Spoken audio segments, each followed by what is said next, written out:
Okay, if you're just joining us here, this is the 2025 Stumptown Twilight, and we are starting with a small field of the women's 3,000 meter steeplechase here in Portland, Oregon.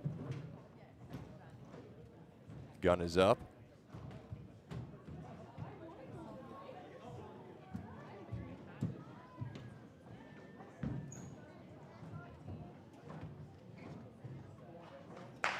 And we're jumping right into things here. This is Allie Ostrander at the front, Sarah Van Dyke in the field, and Lindsay Adams. Stumptown Twilight this year. A nice little tune-up for USA's, which will take place in Eugene just 2 weeks from now. A little under that, about a week and a half. So we're kicking off here with Allie Ostrander at the front, Sarah Van Dyke in tow. We're getting cameras all over the place, but you can see Allie there cruise through the first 200 meters of the race. And for this particular event today, we're going to be having Portland Community College students on the cameras. So learning opportunity for students in the area here at the Stumptown Twilight. But Allie Ostrander out front in this 3,000 meter steeplechase. 3 women in the field.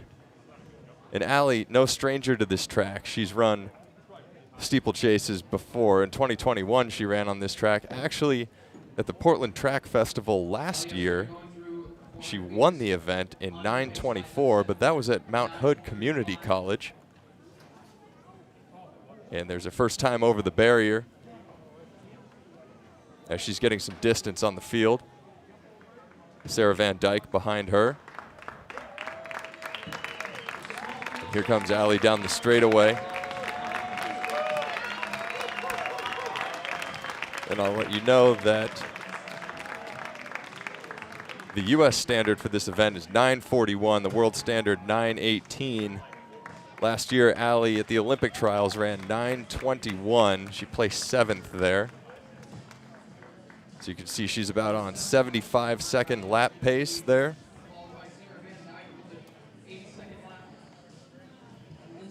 .924 at the Portland Track Festival last year was a big race for her, the first time that she took a win at that event. But here at the Stumptown Twilight, this is her first full race back on the track. She did some pacing at the Portland Track Festival this year, where she paced the steeplechase. That race won by Gracie Hyde, 9:24 also. But this is her first go to see what she can do before USA's. And she has that qualifying standard because her 9:24 performance and her 9:21 performance last year were within the qualifying window. And we do have the wave lights on accompanying all of these races too. So the wave lights right now are set at 9:32 pace. And she is ahead of those lights. So we have green wave lights set at 9:32 pace and the white wave lights set at 9:55 pace. Sarah Van Dyke ahead of the 9:55 pace. And she really wants to be there because her PR in this event is 10:02. And it would be great for her to get under that 10-minute barrier. She ran 10:09 at Portland Track Festival this year. Lindsay Adams, the other athlete in the race, has run 10:14 this year, earlier at Stanford. And she has a 10:03 personal best. But Allie Ostrander out front at a good clip right now. And she is about 10 meters ahead of those green wave lights that are set at 9:32 pace. So her first venture back onto the track this season for a 3,000 meter steeplechase. In an official capacity. Allie, a crowd favorite. And we can hear the rumbling now as she runs by the grandstand. We heard that a lot during the Portland Track Festival earlier this year.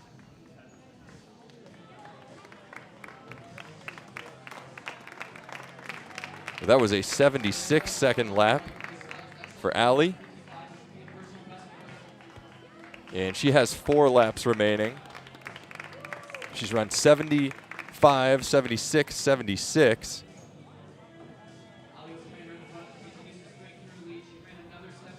And looking strong out front. The weather here in Portland, 79 degrees and sunny. Feels a little warmer on the track, about 81 degrees. But just a slight wind. Of course, it's always very protected here in the electric forest. This great stadium at Lewis and Clark College here on the hill high above the Willamette River. Ostrander making her way around the turn. And back onto the straightaway, you can see her in front of those green lights. So now a little bit of fatigue starting to show on her face. We'll see once she can see those lights, if she's able to hold on to them. 9:32 pace. And a good prep for the USA Trials. And the Steeplechase getting crowded up there at the top. A lot of American women running in the 9 teens. Some of them under 9:10 too. And it's been kind of a changing of the guard lately, as you've had the Emma Coburns, Courtney Frericks of the world to give way to a new crop of steeplers. And Allie Ostrander bridging that gap a bit. And that was a 77 lap. So she's 2.5 laps to go right now as she approaches the 200-meter mark. And she'll round the bend and make that turn into the steeple barrier once again, the water pit.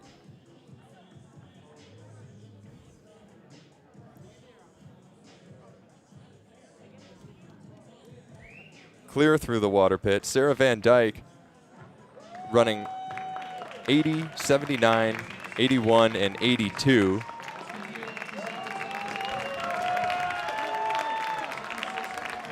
So Van Dyke now off of the 9:55 pace wave lights, but Allie Ostrander with a great effort here as she comes into 2 laps to go.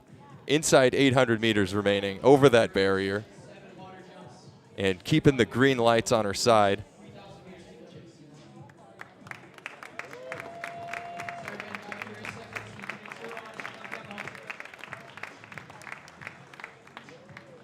Got athletes coming in for their races later this evening. We'll have 800s, 1500s, capping the evening off with 5,000-meter races. Some great fields particularly put together in the 800s and 1500s as athletes from many different distances look to prep for USA's Sharpen Up, jump into a shorter distance or an off distance to get the wheels going before they head down to Eugene. Ostrander still making her way around the track and through the pit once again. That was a 77-second lap. And she is slightly off of the green wave lights there at 9:32 pace currently. We'll see what she can do as she comes down the home straightaway.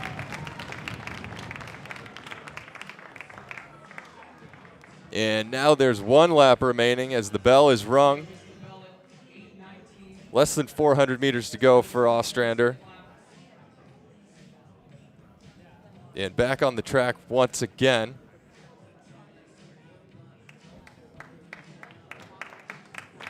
Regardless of the effort, this will be her debut of the season, so it'll be good to get one in the books before heading down to USA's. And now inside 300 meters remaining. She's pushing the pace. Last year at the Portland Track Festival, when she won that steeplechase in 9:24, she came back immediately in the very next race and paced 2 miles of the 10,000, running 10 flat through 2 miles. So she's a very strong athlete. And here we go. Rounding the bend, chasing those lights at 9:32 pace. Allie Ostrander coming down the stretch. Meet director Jake McEnany out there. And Ostrander charging towards the tape. And she will get there in 9:35 thereabouts. We'll see what it says when it pops up on the results. 9:35.1 for Ostrander. An excellent solo effort for her in a small field of the 3,000 meter steeplechase. Sarah Van Dyke still out there running, as well as Lindsay Adams on the track. And down the straightaway, here comes Sarah Van Dyke of the Cal Coast Track Club. Ostrander puts her hands together as she'll come in about 10:10. Maybe it'll be 10:09 high. 10:10.24 for Sarah Van Dyke, and close to what she ran at the Portland Track Festival earlier this year. And here comes Lindsay Adams down the home stretch. Lindsay Adams rounding out the field.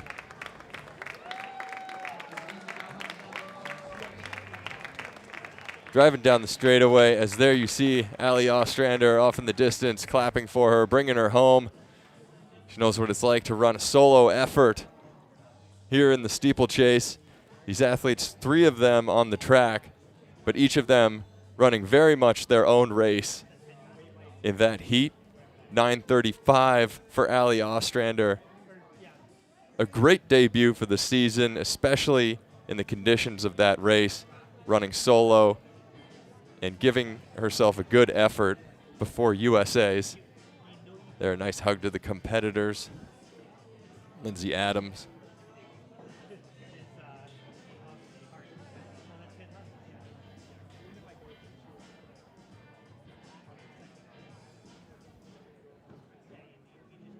We're going to be moving through these heats. Next up, we have the men's steeplechase, 3,000 meters. And here you can see the replay of Allie Ostrander coming down the track, really gritting her teeth. And even though she had the win well in the bag, giving it everything she has to get to the tape in 9:35. An excellent effort for her, opening her season here in July. It's a later season this year, with Worlds being in mid-September in Tokyo. We know it'll be pretty hot and humid over there. But some athletes taking their time getting back onto the track because it is a later season.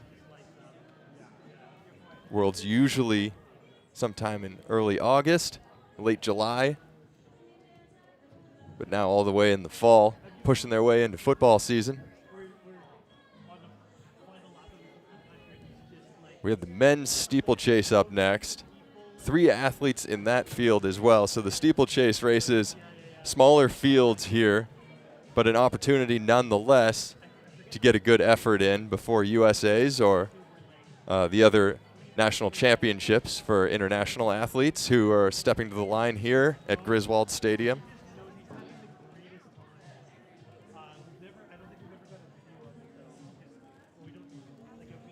And the effort done for the day. Allie Ostrander making her way around the track, getting congratulations from onlookers.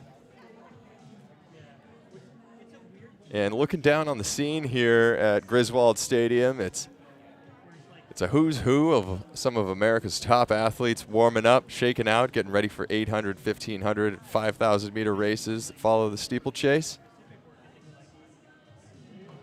On the backside, on the back stretch of the track, we have the 3 men's steeplers warming up. And we'll see how that race shapes up because we've got a few athletes in that field, and they're a little more bunched together in terms of ability here. Christian Noble in the field ran 8:36 at the Portland Track Festival in Heat 2. He'll see what he can do. He had a great first 2/3, maybe even 3/4 of that steeplechase before the effort started to get to him. So we want to see what he can do, especially as a 3:35 1,500 meter runner. He has a best of 8:27 and a season's best of 8:36 at the Portland Track Festival. There's a steepler that you know, Courtney Frericks warming up on the infield. American record holder in the women's steeplechase, but she'll be running a 1500 today. And there are your three competitors in the steeplechase on the backstretch. Christian Noble, Jackson Shorten, and Abdul Salem Farah.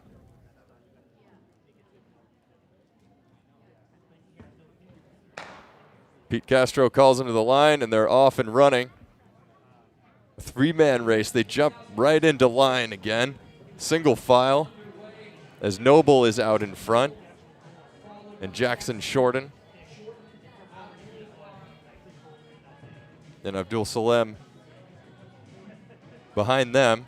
The wave lights in this pace, or in this heat, set for 8:27 pace. Some numbers to think about at home. That is the U.S. standard. So the auto qualifier to get into USA is 8:27 flat. The world standard 8:15, and it looks like Christian Noble, Jackson Shorten really want that 8:27, so that they don't have to rely on their rankings in order to get into USA's. Be nice to just get that mark in the bag. Abdul Salem Farah, the Somalian national record holder at 8:40. He set that at the Mount Sac Relays earlier this year. He's a Utah Valley Wolverine. But Noble out in front. And Noble looked very smooth. He looked very strong and smooth at the early goings of the Portland Track Festival. And just dipping a toe in there, going over the pit. But then things started to get to him later in the race. And being a 1,500-meter man, not only is it a bit further, there's a lot more strength required to get over those barriers. And learning to navigate that last year and this year. Jackson Shorten behind Christian Noble, an Ivy League champ in the steeplechase while he was at Princeton. He ran 8:29.63 at the Sunset Tour last weekend, so in very good shape, and definitely has the chops to hit that 8:27 mark, especially on a day like this where you're protected by the confines of the trees surrounding Griswold Stadium, and you got Christian Noble to sit on as he's pressing the pace, trying to stay on those green lights.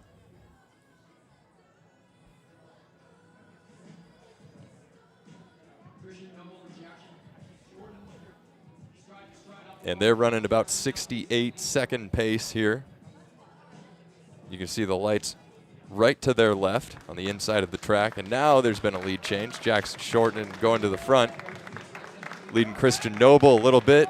Some teamwork, as it's more important in this particular race to hit that 8:27 mark than it is to take the win here. Everybody in this race medals anyway. They go home with hardware, gold, silver, and bronze. So Shorten and Noble working together through a 66.9 on that lap. And attributed a little bit, you could see 66.9 because Shorten had to go around Noble. And now he's stretching it out a bit. Noble trying to stay in touch. Maybe just giving himself some space to go over that barrier.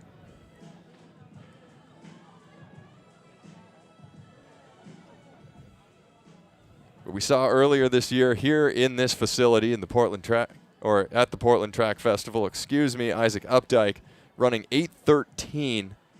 A huge PR for him at that point in time, and taking the meet record by 5 seconds. A meet record that has stood onslaughts from such greats as Kenneth Rooks, Mason Fairlick, Bernard Couture. But Shorten out here, lengthening as he's making some distance between himself and Christian Noble, keeping the green lights to his left. And he's all business, as that was another 67-second lap, 67 low.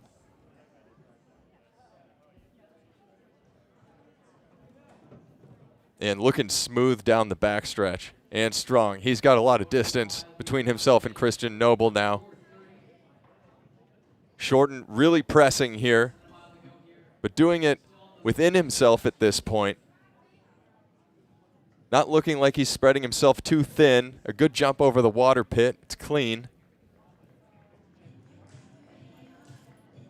Making his way around, and the lights rejoin him to his left.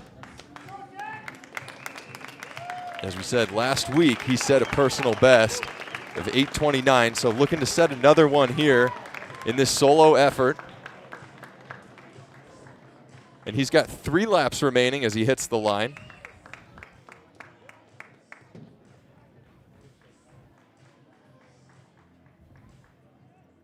Noble and Farah come through at about 5:17.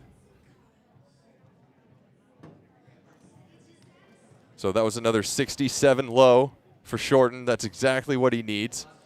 And it's easy to see that because the green lights are right to his left. So 75 for Noble and then 71 for Farah. Now Farah makes a pass and he's in second place. But it's still all Shorten, who is moving his way up to the front of those green lights. Looking strong, getting over the water pit. And rounding the bend. A great solo effort here with the shades on. He's locked in, all business. And we're getting some rumbling in the stands from the fans, cheering him on in this effort. Inside 800 meters to go for Jackson Shorten, former Princeton Tiger. That was a 67-0 once again. He's just clicking off 67-0s. The last 3 laps right there.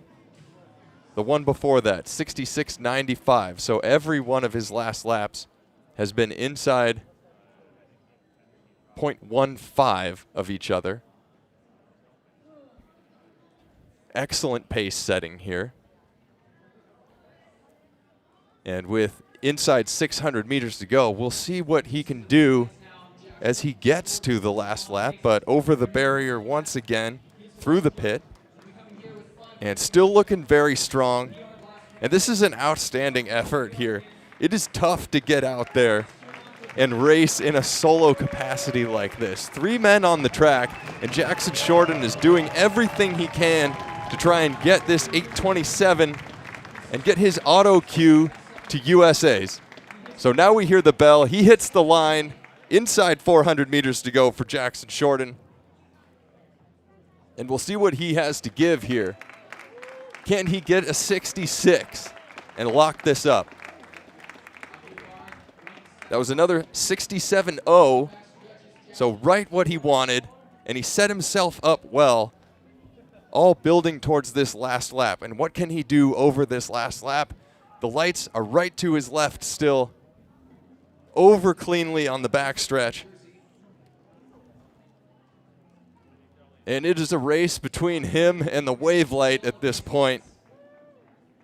And they're green because the U.S. Championships are in Eugene this year. And they're getting ahead of him just a little bit. But here he is. This is Jackson Shorten coming down the home stretch. The lights to his left and taking a stutter step over the barrier. But now giving it everything he has. And the fans are roaring him on. Let's see what he can do. The clock ticks 8:26, 8:27. Just outside of 8:27, 8:27.94, which is a personal best for Jackson Shorten. An excellent, excellent effort. And here comes Farah to the line in 8:46, not far off his personal best. And it's not quite Christian Noble's day. But a PR for Jackson Shorten, 8:27.9, coming into this race with an 8:29 PR, which he ran last week. He's able to take over a second off of that. And that should place him pretty nicely, I would think, on those rankings heading into USA's, as the auto qualifier is just 8:27 flat. So you could see the stuttering there up to that final barrier, and that cost him a couple ticks, as he really went to the arms here, trying to gain them back, do everything he can to get to that line. But I hope he's still happy with that 8:27.9 effort. An incredible job. A yeoman's effort there for Jackson Shorten, the Princeton alum.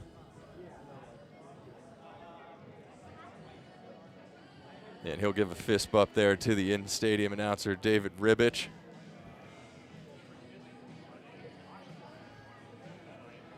So we know probably an initial hit there to his ego, just not quite getting it, initial disappointment, but in the long term, that's another PR, and I believe that he will get a shot at USA's at least. When you're that close to the auto qualifier, the rankings usually let you in at that point. But another shot at the infield here at Lewis and Clark, Griswold Stadium, home to so many great performances in the past.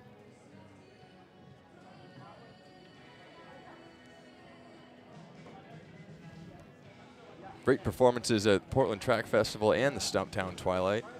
Stumptown Twilight has always been a last chance effort, so it was started to give people an opportunity a couple weeks before USA's. The deadline to hit USA qualifiers and for mark acceptance to make it to Eugene is tomorrow, July 20th. So this is one of the very last times that people can take a shot and inch a mark up on the rankings, get an auto qualifier, or tune themselves up for USA's down in Eugene.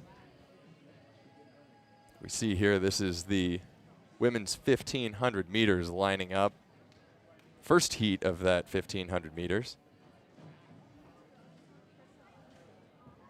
The fastest heat will be following this. We'll have 2 heats. And there's a beautiful shot, and you can see where this track is situated up on the hill below the Willamette River, and just off in the distance, you can see Mount Hood, 11,300 feet, sitting about 50 miles from the city. An excellent location, protected by the forest that surrounds it, and a good field set up here as athletes in about the 14 range. So 413 thereabouts, the top seed in the field, and then it'll descend from there. Alexander Carlson in this field, Bronwyn Patterson, Caitlin Larson, Carrie Goslin, Hannah Ballo, Katarina Smiljanek, Kristen Shaw in here, Emily Rutkowski, Kaylee Peterson, Holly McGillivray, Sabrina Levine, Rachel Mortimer from Canada, the Vancouver Thunderbirds, Annie Berry and Brooklyn Snell. They're all lining up here, and we will see what the wave light is set for. About 4:10 for this 1,500 meter field, so a hot pace set for these ladies.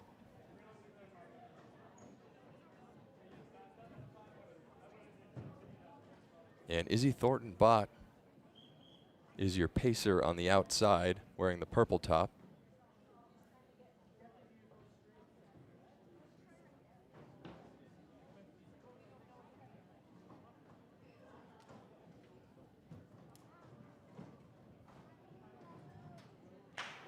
And we're off and running here. The first heat of the women's 1,500 meters here at the Stumptown Twilight. Next heat will feature some of America's top stars in the 1,500. And other distances looking to test themselves at 1,500 meters. But here, the wave light's set for 4:10 pace. And the pack ahead of that as Izzy Thornton-Bott takes them through.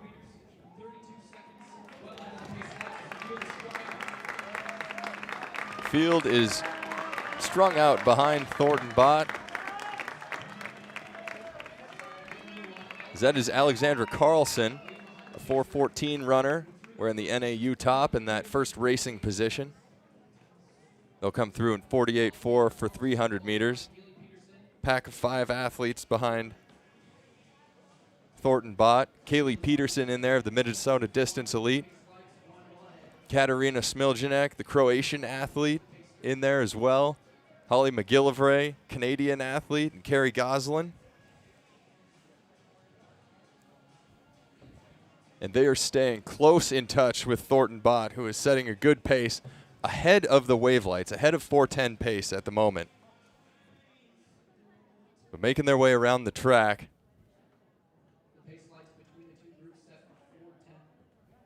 Thornton Bott, no movement behind her yet. As there's a good pack of 4 there. And you could say 5, as that is Carrie Goslin sitting in that pace or that orange top. 2 laps remaining here in the first heat of the 1500. You can see the other athletes cheering them on the outside, staying in that shade. So they'll hit 800 meters in about 2:12 as Thornton Bott steps off. And 4:06 is the auto qualifier for USA, so that's a tall order here. But they are right on the lights at this moment as Alexandra Carlson is leading the charge, followed by Kaylee Peterson and Holly McGillivray. And 3 athletes are separating themselves at the front right now as they're coming onto the home straightaway here at Griswold Stadium.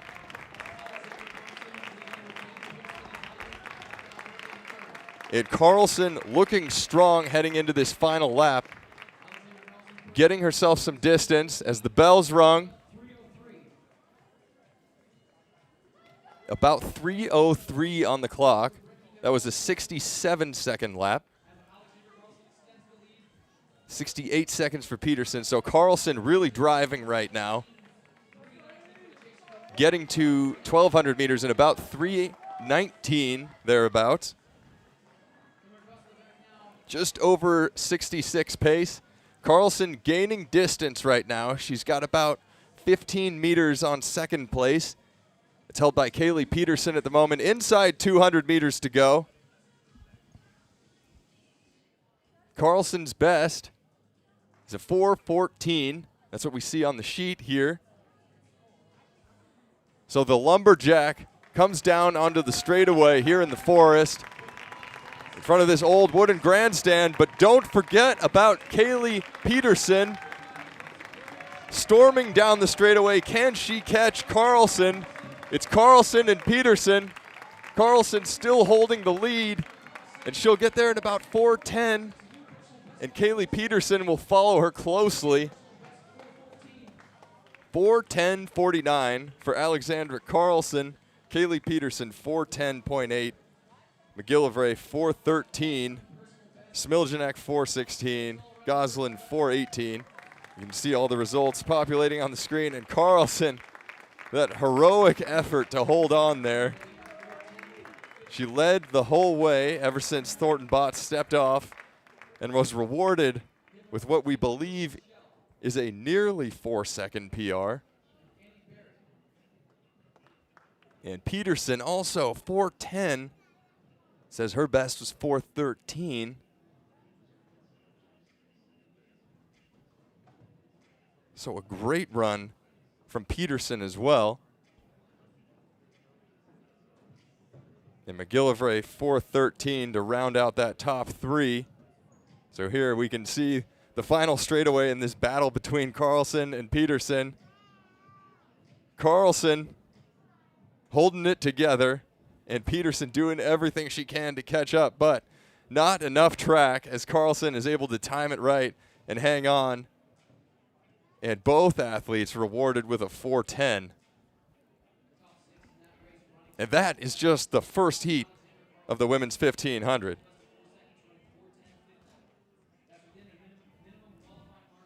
So the next heat on the track features many athletes that are known in the continental U.S. and the Americas. Anna Camp Bennett in this race. She won the Portland Track Festival 1500 last year in a kicker's finish.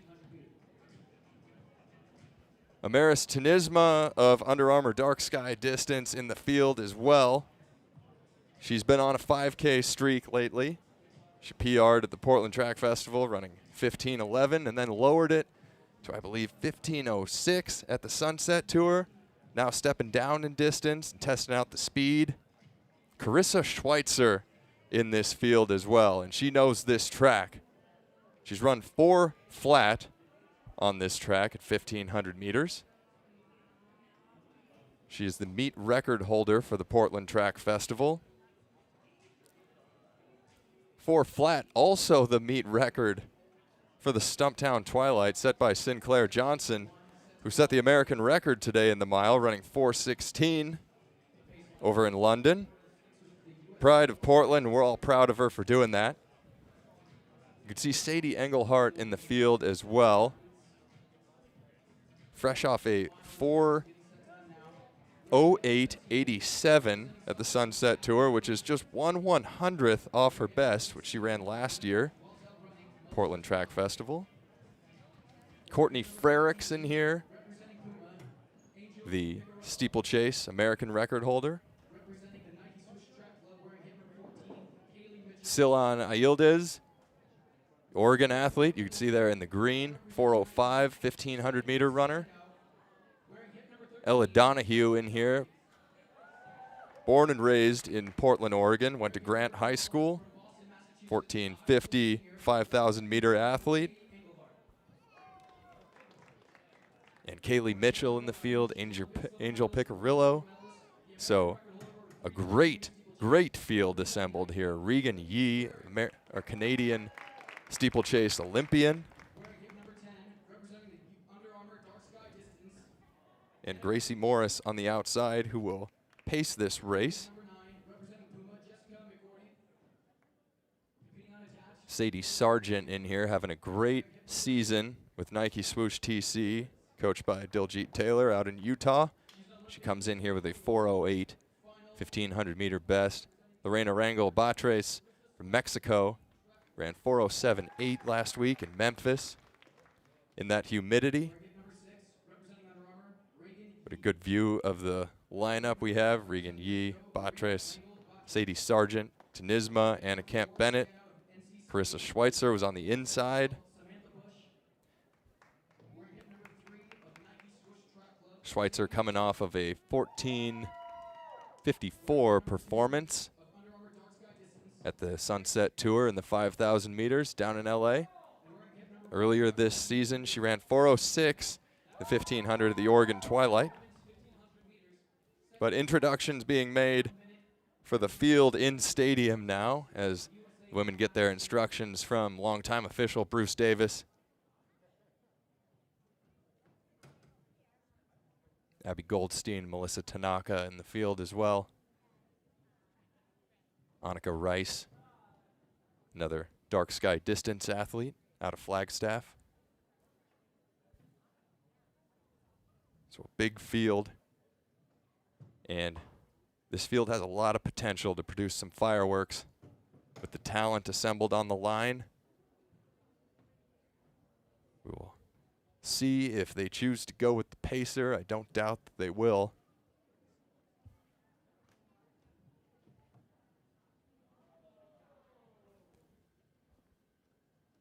Pace here slated to be very hot. 4:02 is the wave light pace. There'll be another light at 4:06, which is the U.S. Auto qualifier.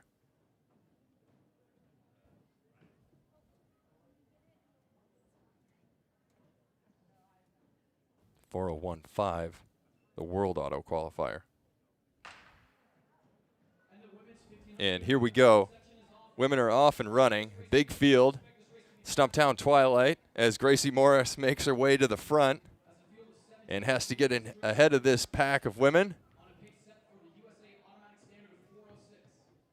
So it looks like Carissa Schweitzer tucks in right in that front position behind Gracie Morris. Then Angel Picarillo, Anna Camp Bennett And everybody looks pretty comfortable at this pace as they're right on the wave lights and settling in. Looking like they want to push this a little faster as Silon pushes her way to the outside, almost into lane 3. Try to get around. Kaylee Mitchell also sitting on the outside of Anna Camp-Bennett. Coming up to the line here, they're just about 48 seconds. 49.4 for Carissa Schweitzer for that first 300 meters. We'll see what they are when they get to 400 meters here. Gracie Morris at the front. In about 64, 65 seconds. So now the field's starting to stretch out a little bit as you have Morris at the front and Schweitzer positioning herself well right behind Morris and Picarillo. And then Kaylee Mitchell moving her way into that third position, able to maybe get in front of Anna Camp-Bennett. But Camp-Bennett is trying to stay in touch as well. As you can see, Ayildez there in the green, the Oregon Ducks uniform on the back of that pack. But there's some firepower assembled in this front pack as Gracie Morris leads them through. And second pack not far behind now. Abby Goldstein pushes her way to the front of that. 2 laps remaining, 1:53 on the clock. Morris out front now getting some daylight. The pacer in front of Carissa Schweitzer as they come to 800 meters in right about 2:10. And Morris steps off, and now it's Carissa Schweitzer at the front, followed by Kaylee Mitchell.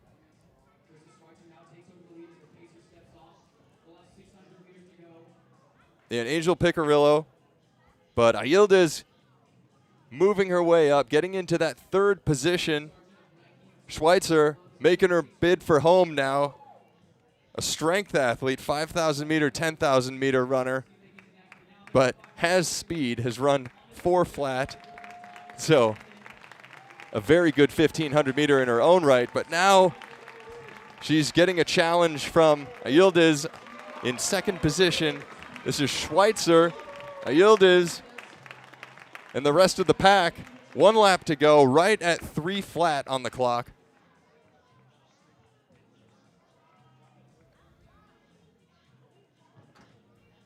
Schweitzer, Ayildez, and Kaylee Mitchell still there, the steeplechaser. Angel Picarillo and Anna Camp-Bennett holding strong there. Mitchell now making a move on the outside. And Mitchell will push her way to the front as Camp-Bennett swings wide. And Camp-Bennett has been wanting this for a while now. She's taken some time to ramp up her season, but trying to find her form, that kind of form that got her to win the Portland Track Festival last year. And she makes her way to the front in front of Silon Ayildez.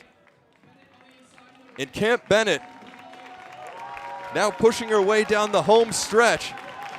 This is Camp-Bennett and Silon Ayildez. Camp-Bennett able to hold the front, and it looks like she'll get to the line first at 4:05. That was Anna Camp-Bennett on the win. Ayildez coming up for second.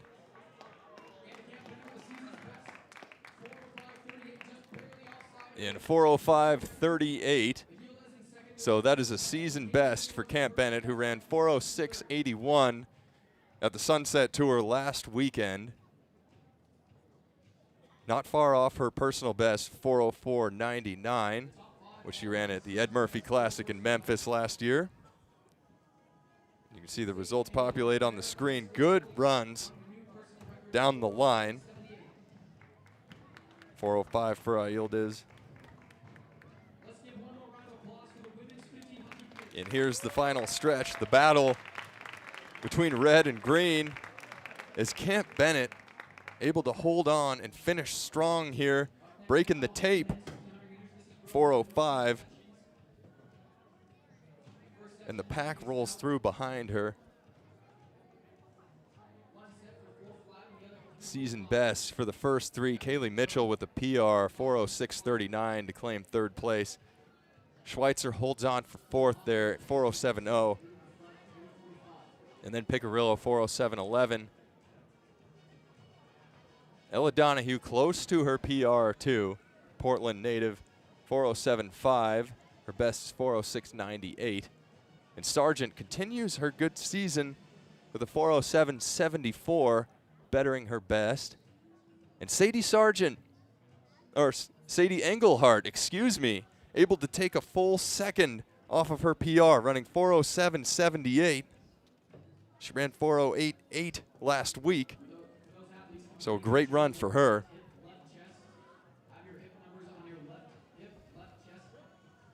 You can see Aaliyah Miller warming up for her 800-meter race that we'll see later this evening.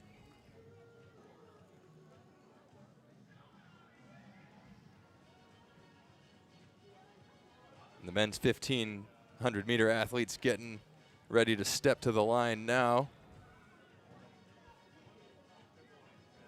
We'll have a few heats of the men's race.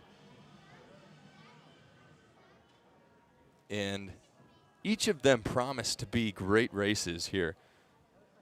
So the opening heat, the third heat, we're going to get faster and faster as we move through these heats. The opening one, probably going to be a 350 race thereabouts for some open athletes jumping into this field. Portland locals and other athletes traveling, wanting to get a good race against a great field. Some Bay Area athletes stepping up, and then we'll move our way to get a little faster in the second heat. That one looks to be more of a high 330s affair. Some big names in there. Evan Jager in that heat. Evan Jager famously running 332.97 on this track in 2015. At that time, it was the fastest that an American had ever run on American soil. Justin Knight in that heat as well. 12:51 5,000-meter athlete who's shaping up into form.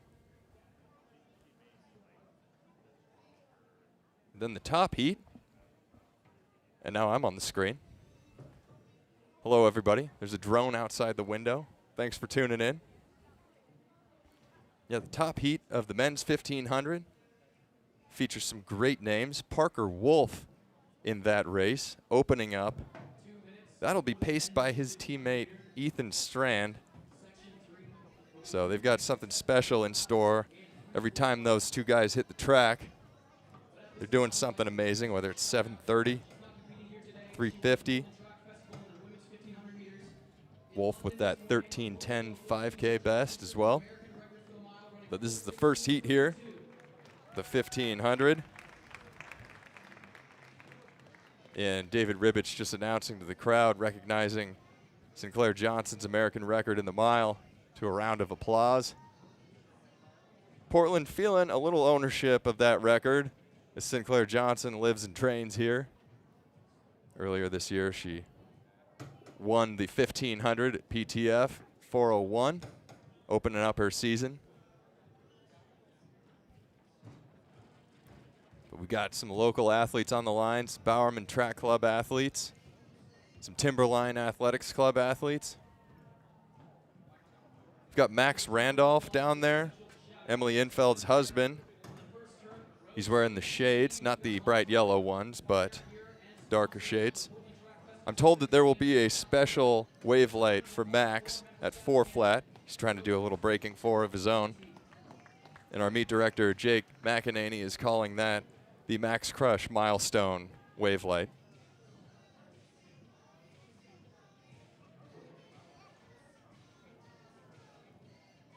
Matt Palmer in the field too. You can see him in the white shades and the white Bowerman top with the red lightning bolts. He's a footwear designer here in Portland. A lot of creatives that live in the city and a lot of runners, and sometimes they occupy the same person.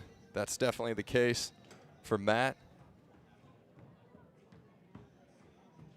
Daniel Sealand in this field as well. Sealand of the Peninsula Distance Club in the Bay Area.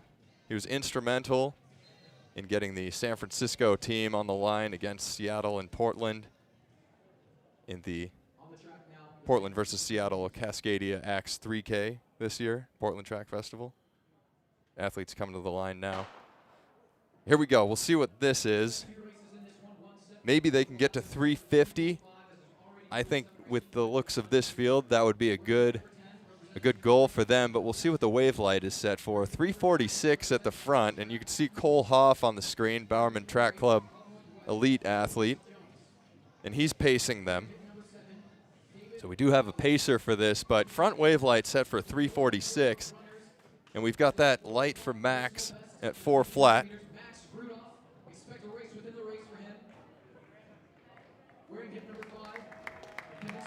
346 for some ambitious athletes here. Max hanging on to that front pack too.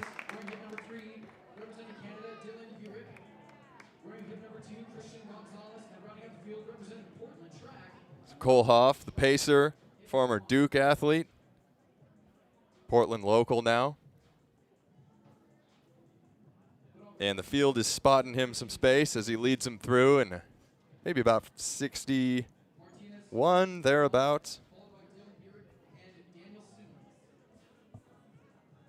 But now they're trying to claw their way back to him, as it looks like Moises Martinez in the field, Dylan Ulrich, Daniel Sealand in that top pack, and Matt Palmer hanging on too. So Hoff, the pacer, he's got some distance out there.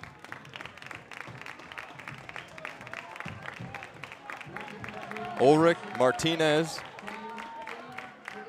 as they come through 2 laps to go.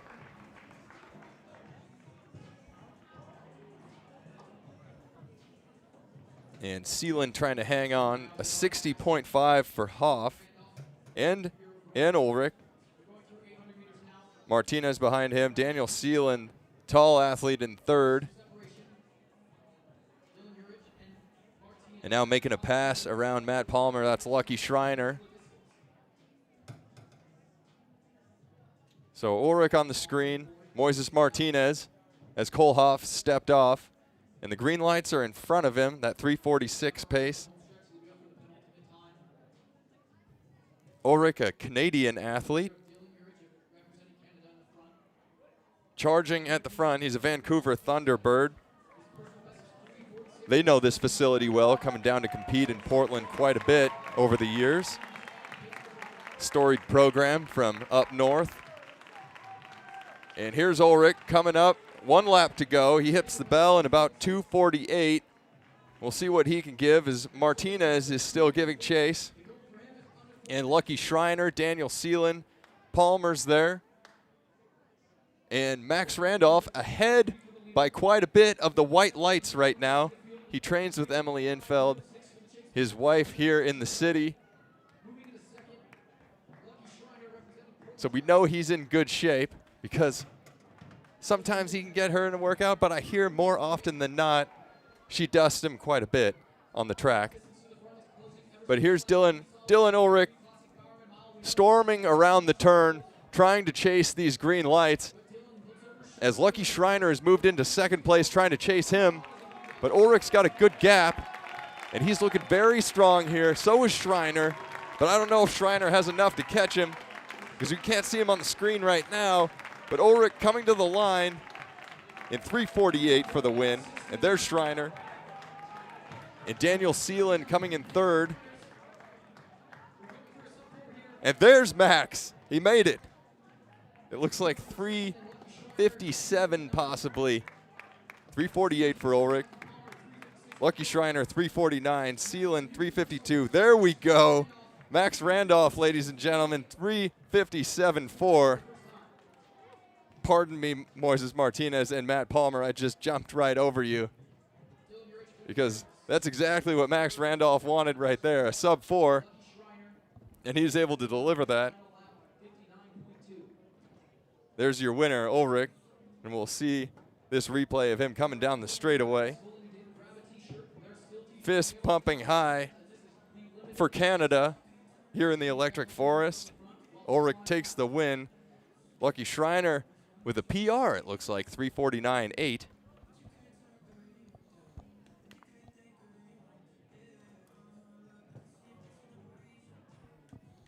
Michaela Meyer there warming up on the infield. 800-meter athlete, 158. Also an NCAA champion while at Virginia. There's your 1,500-meter winner today, Anna Camp Bennett.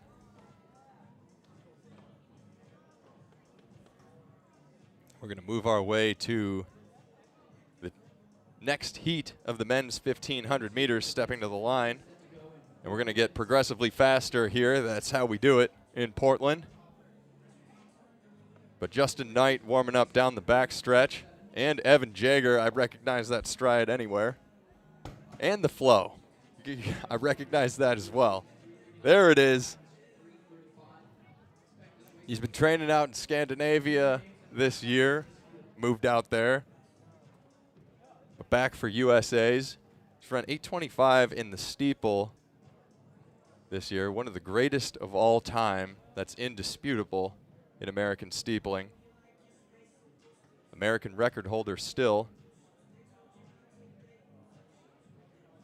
And owner of that performance that we'll never forget here in Portland, 3:32.97 at the Portland Track Festival in 2015. We've got a poster signed by Evan Jager of that specific moment, him winning that race. So that'll go to a lucky fan somewhere, as well as a signed T-shirt, an old school one, when he had the long hair and the headband, and it says, Evan Jager is my homeboy. We've got that signed as well.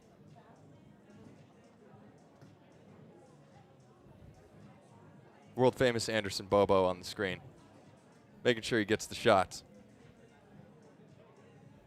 The Oregon track and field photographer. There's Aaliyah Miller again, warming up for her 800 as we take some time between the first and second heats of the men's 1,500. Portland Track treasurer Kellen Manley walking across the screen, checking finances.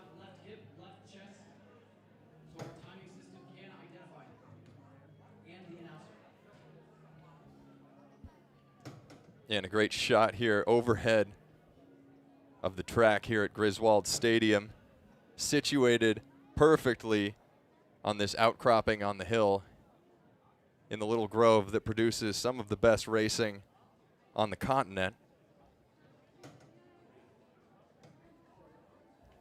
And we get a glimpse, 1,500-meter runners shaking out down the backstretch now.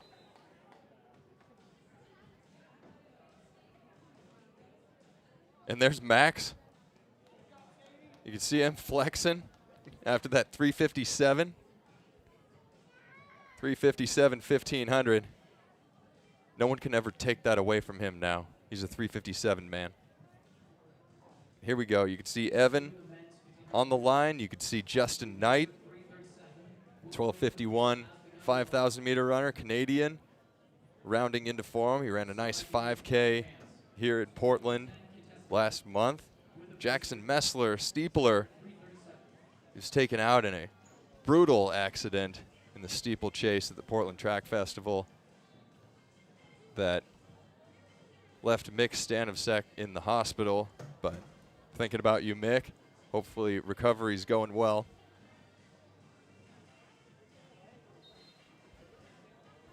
Hans Roll in the field too. Mark Shannon, Clayton Van Dyke, Nathan Mountain of Virginia, 3:39 runner. And we're off and running. The wave lights for this race set for 3:37. Your pacer George Espino at the front, 800-meter athlete.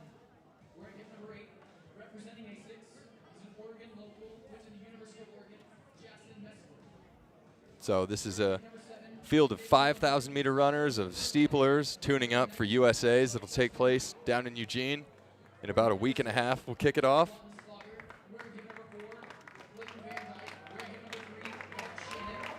And Espino leading him now. That's Mark Shannon up there in the light blue singlet, followed by Justin Knight.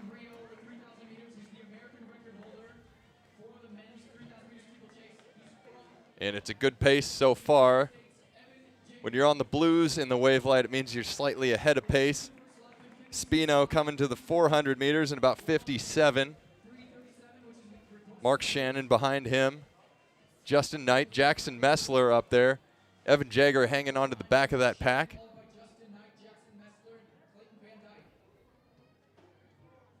Jager still looking so smooth.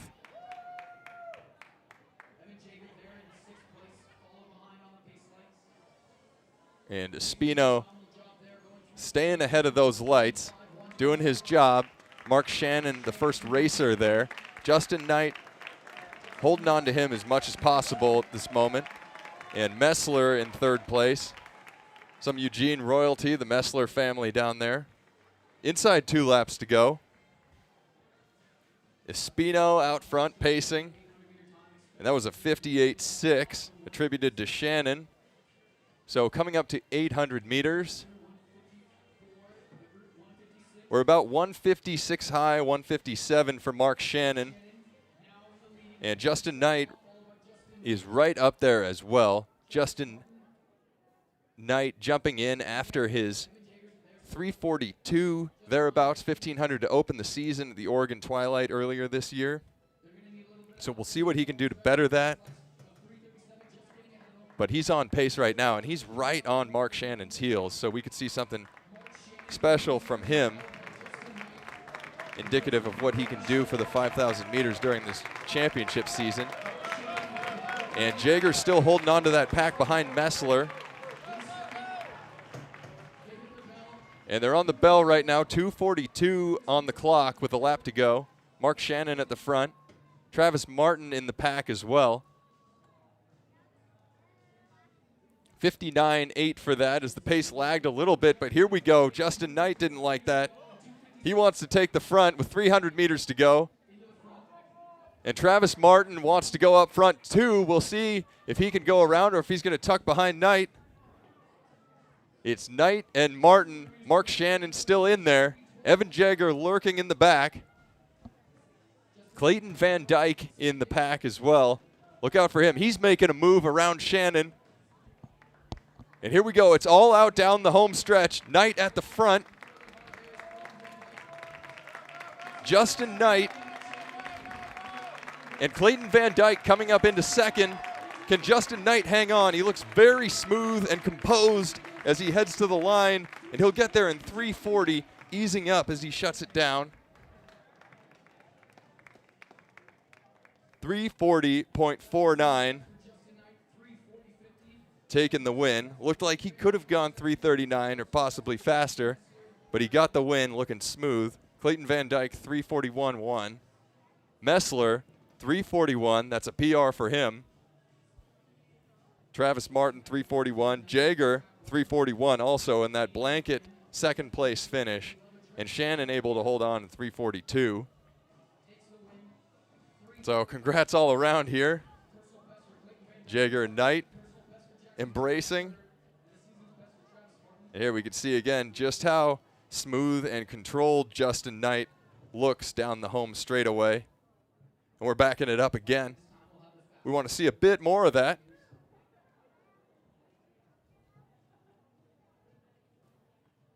But Justin Knight, great win. And bodes well for the championship season because he's got a PR of 3:36, and 3:40 looking as good as he did is a good indicator. But now as we can see athletes warming up down the backstretch, we're going to turn our attention to the top heat of the men's 1,500 meters. And a very good field put together in that heat as well. As we said, Parker Wolf jumping in. See what he can do in his reintroduction to racing. And we've got some good exercising going on here from Sam Prakel, Nathan Green. We'll see them in the 800 later. Green really on a heater right now. Ever since he won Big Tens, he hasn't lost a final since. And 1,500 meter athletes cooling down. The coordination. This is it. These guys are locked in. See, this is the kind of thing you want to bust out in the middle of a dance floor at a wedding, at a bar mitzvah, whatever it is. There we go. Justin Knight giving away his secrets to the next generation. Just letting him know, hey, you want to stay relaxed down that home stretch.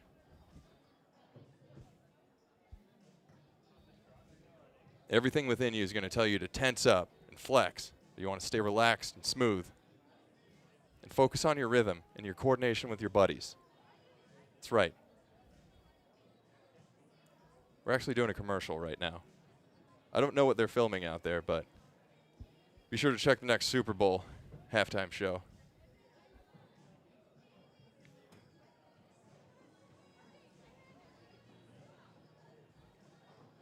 And as we get into this top heat of the men's 1500, and Miley Cyrus blares over the loudspeakers here in Griswold Stadium, we're going to tell you that the wave lights are set for 3:33 for this 1,500-meter race, which is a spicy time. And we'll see what these guys can do as they get after it. Casey Neville-Bard in this field, Chris Caudillo of Cal Poly, Duncan Hamilton, the steeplechaser. Sean McGordy in here too. The jack of all trades. The guy can run the steeple. He can run the 5K, the 10K, the 1,500. I was told that during the COVID series that the Bowerman team ran, he was also the fastest 400-meter runner on the team. And you can see him there, the tall athlete, wearing the shades in the back. Parker Wolf just standing right behind the goalposts. The UNC Tar Heel, 13:10 athlete, was third in the trials in the 5,000 last year, but left off the team because he didn't hit the auto qualifier. But still so young. Bright future for him.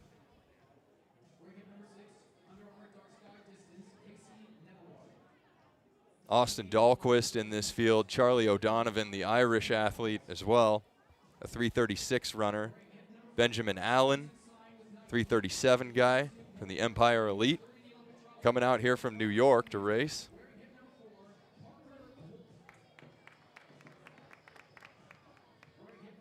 And there's Ethan Strand on the outside there. Thomas Radcliffe inside of him. Benjamin Allen, Parker Wolf, Dahlquist, Chris Caudillo. And there's Duncan Hamilton, the steepler.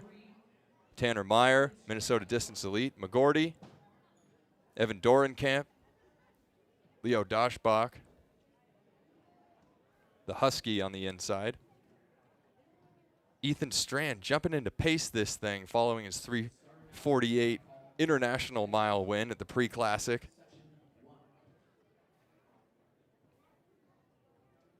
Looked amazing coming down the home stretch.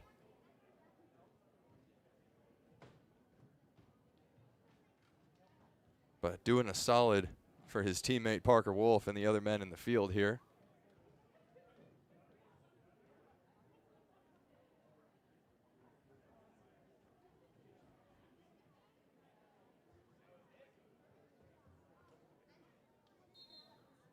Pete Castro blows the whistle.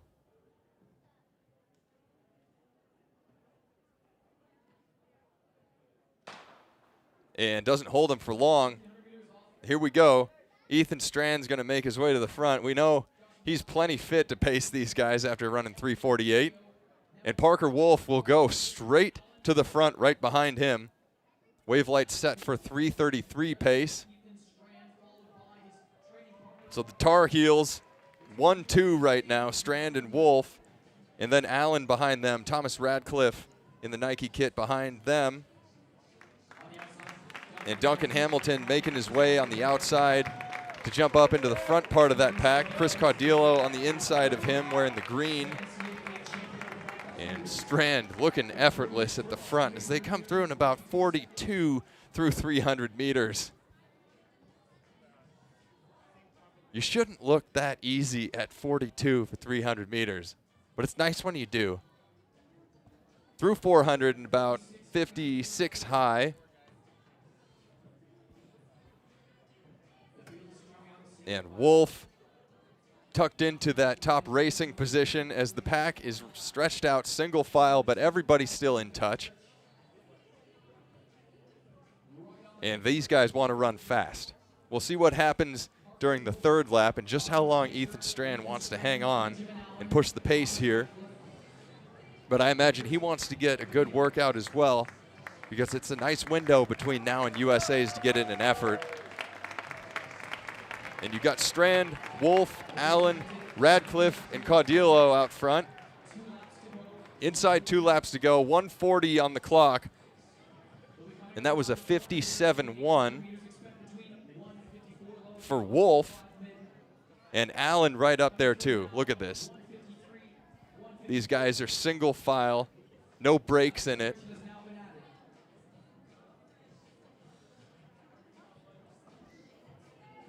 And that's Caudillo hanging onto the back of that pack, and then Evan Dorenkamp behind him, about a growing gap there behind Caudillo, as it's Strand and Wolf, and Strand still in front as they come around 1,000 meters and about 222, 223. I'm going to say 222 here, eyeballing it. And coming up here, Ethan Strand still at the front, 1 lap to go, 3:36 on the clock. So what can we see here from Parker Wolf, and what's Ethan Strand going to do? How long is he going to go here? A 56.6 on that lap, and now coming through 1,200 meters. In 250, he'll step off. So this is Parker Wolf now and Benjamin Allen, and they look strong still. Thomas Radcliffe in here, and Chris Caudillo. What can Parker Wolf do? Inside 200 meters to go, about 3:04 on the clock. And now Radcliffe making a move, trying to make his way around Benjamin Allen. But Wolf gritting his teeth. And Thomas Radcliffe, this is going to be a fantastic race from him. He storms to the front. This is Radcliffe. Allen is going to go by Parker Wolf too. But Radcliffe, the race of his life here at Stumptown, and he'll break the tape in 3:33 low. 3:33.27 for Thomas Radcliffe, coming into this race with a 3:37 best. That is the race of his life so far, and a big day for Thomas Radcliffe. Benjamin Allen, 3:33.9, a huge day for him as well. 3:37 man before that. Parker Wolf, 3:34.4, just off his personal best of 3:34.2, set at that Duke Twilight earlier this year. But here's the final straightaway. Thomas Radcliffe figuring out that he's still got something left and storming down the straightaway in front of those green lights and breaking the tape in style. Here's the head-on shot, and you can see Parker Wolf, Benjamin Allen, and Chris Caudillo coming up for 4th place, 3:35.6, a PR for him as well. Austin Dahlquist, PR for him, 3:36.9. And Dorenkamp, 3:37.0. Duncan Hamilton, 3:38.8. So everybody coming away with PRs or season bests. Parker Wolf so close, 0.2 of a second off. But that 3:33.2 for Thomas Radcliffe, that enters him into the conversation as somebody to look for on the scene now heading into USA's 3:33. And we'll see what he decides to run.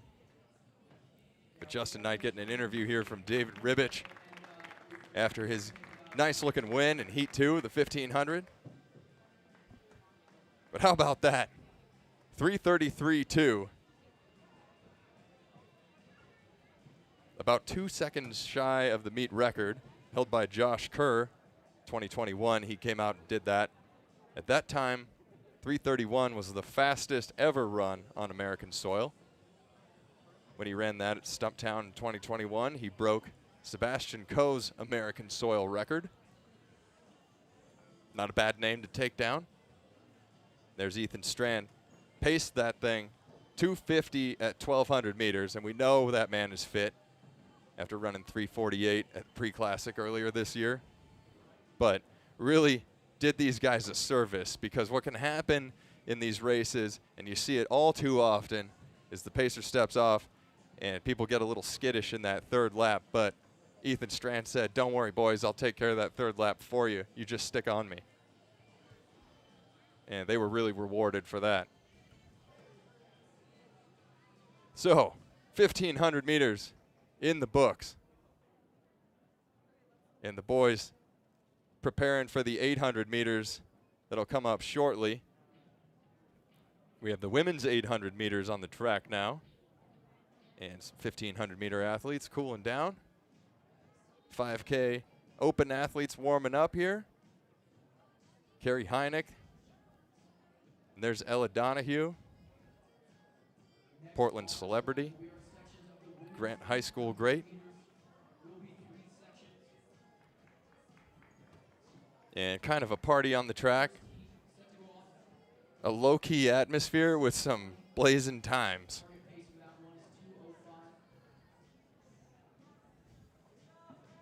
And there's the steeplers cooling down. Allie Ostrander after her 9:35 effort. Claire Yerby getting ready for her 800 meters. She had a nice 1,500 earlier this year at the Portland Track Festival.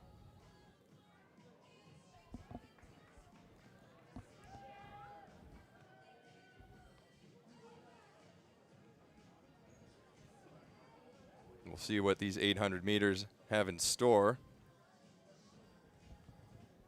Dylan Ulrich, the Thunderbird, who took that early 1,500 meter win in 3:48. And we're setting up here for the first heat of the women's 800 meters. Carly Kleefeld on the track of the Sacramento Running Association Elite, a great group down there. The SRA put on California International Marathon every year.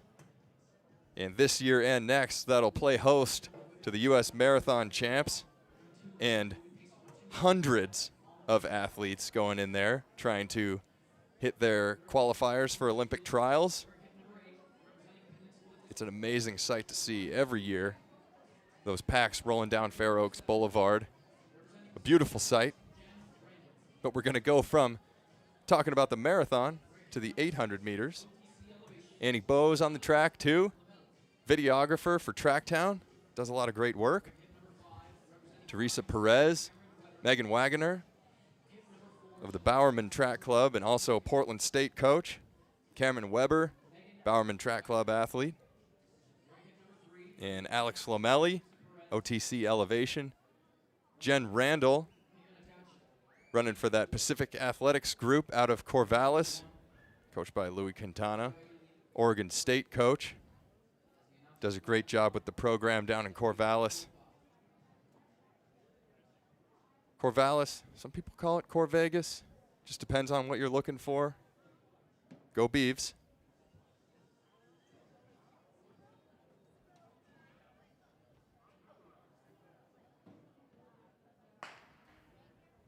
And off and running here, first heat of the women's 800 meters. And the wave light for this race is going to be set for 2:05. So looking for a 61 through the quarter. And Cameron Weber's been looking good at the all-comers races this year. She ran an open 56 in the 400 meters, and she's tucked in, is that wearing number 5, Bowerman Track Club athlete. Right now, Carly Kleefeld is sitting at the front.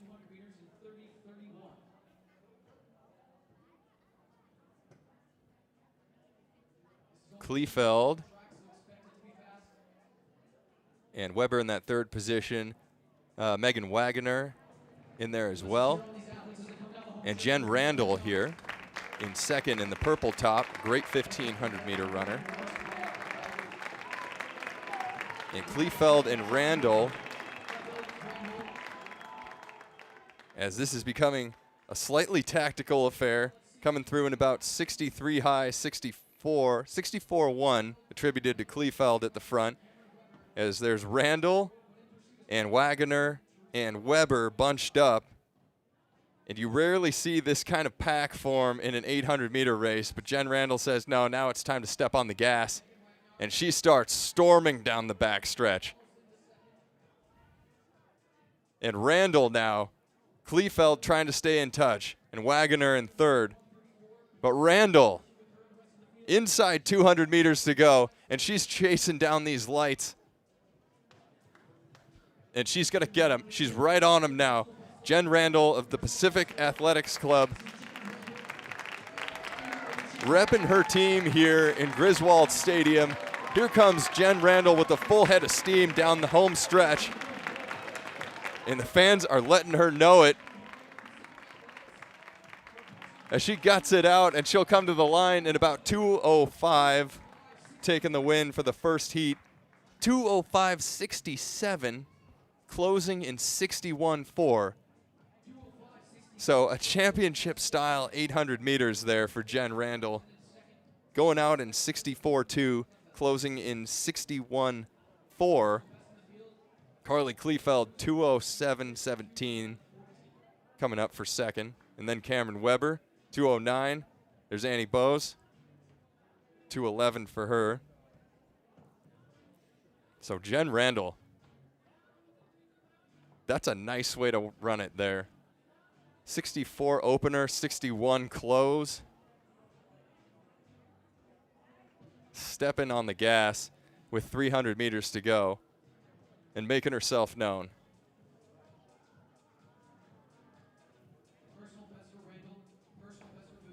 And if the numbers are correct, that is also a PR for Randall. 2:05.67. And she's cracked 4:10 in the 1500. So that's a promising stat right there for what she can do heading into USA's. And here's heat number 2, the 1500. And we could see some athletes doubling back. Sadie Englehart's on the line here in that white top, number 261, after running a PR 4:07.7. She's being called by Pete Castro to go into lane 3 there. Yeah, now she's got her own lane. So from the outside, we have Nicole Burley, Maddie Mooney, or it looks like Sarah Van Dyke on the inside. Wearing number 7, that's Anna Connor of Pacific Athletics. Claire Yerby wearing number 6. Emma Daganai.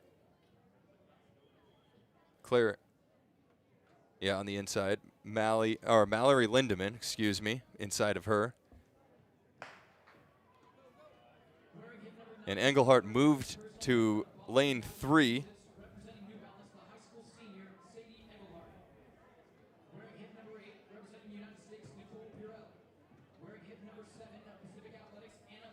And they'll break down the backstretch now. And Hannah Bello in this race wearing the Adidas kit. So that is Anna Connor out front pushing the pace here, as Van Dyke is right behind her. And Van Dyke may have been the pacer here, but Anna Connor just moving far too quickly. And Connor doing a great job pushing this pace and keeping it hot. She's well ahead of the wave lights. The wave lights for this particular race are set for 2:02. So Connor hits the bell in 59. 59.2. Mallory Lindemann behind her. And lead change. We have Mallory Lindemann moving to the front, but not for long, because then Maddie Mooney goes to the front of Pacific Athletics. Purple top out of Corvallis. And Hannah Ballo behind her, but Claire Yerby coming up in the yellow top. So a lot of changing right now. As here comes Claire Yerby on the outside wearing that yellow top. And Maddie Mooney still holding on to the front, but here comes Claire Yerby. And Yerby now making a bid and pouring it all out, driving down the stretch. And Yerby is given some distance on the rest of the group, and she'll cross the line in 2:02. Yerby takes the win, 2:02.25. And if the stat sheet is right, that is a narrow PR. 2:02.6 beforehand and 2:02.2 now. Hannah Ballo, 2:03.2, comes up for second. Maddie Mooney, 2:03.3. Anna Connor, 2:08 after her early leading. So here's the replay, and we can see just how strong that move from Claire Yerby was. She moved her way up throughout, let the lead changes take place, and then when it was time to hit that home stretch, threw up the finger. Nice. Throwing signs out here in the Electric Forest. Let the people know. So 59.9, 62.3 for Claire Yerby, 2:02.25. Ballo getting a PR as well, if the stat sheet is correct, 2:03.21. And Sadie Engelhardt able to hold on for a 2:08.3 following her 1,500-meter personal best, 4:07.7. So some great work done here for her. And now we're going to turn our attention to the top heat of the women's 800 meters, and some familiar faces here on the line as we're looking at Simone Plord, the Canadian, and Allie Wilson, the middle of your screen here. The American Olympian at 800 meters, ran in Paris last year, a 1:57.7 best, trying to find her form once again, running 2:02 last week at the Sunset Tour. We have Gracie Morris in this field. Danny Jones, a great 1,500-meter runner, the 2:01 best. Tegan Shine-Becker, the Brooks Beast, 2 flat runner. She ran that at Portland Track Festival last year. And this is a stellar field put together. Riley Chamberlain on the outside, and we'll want to keep an eye on her in the BYU Cougars outfit. She ran 4:03 for a big PR here at the Portland Track Festival, and then at Sunset Tour, lowered it again, running 4:02.0. And Aaliyah Miller here too, a 2 flat 800-meter runner. Over the last couple of years, she's done a great job sticking her nose in it early, pushing the pace from the beginning. Christina Aragon in here, Michaela Meyer. A group of former NCAA champions in this field. Danny Jones, Michaela Meyer, Aaliyah Miller in here.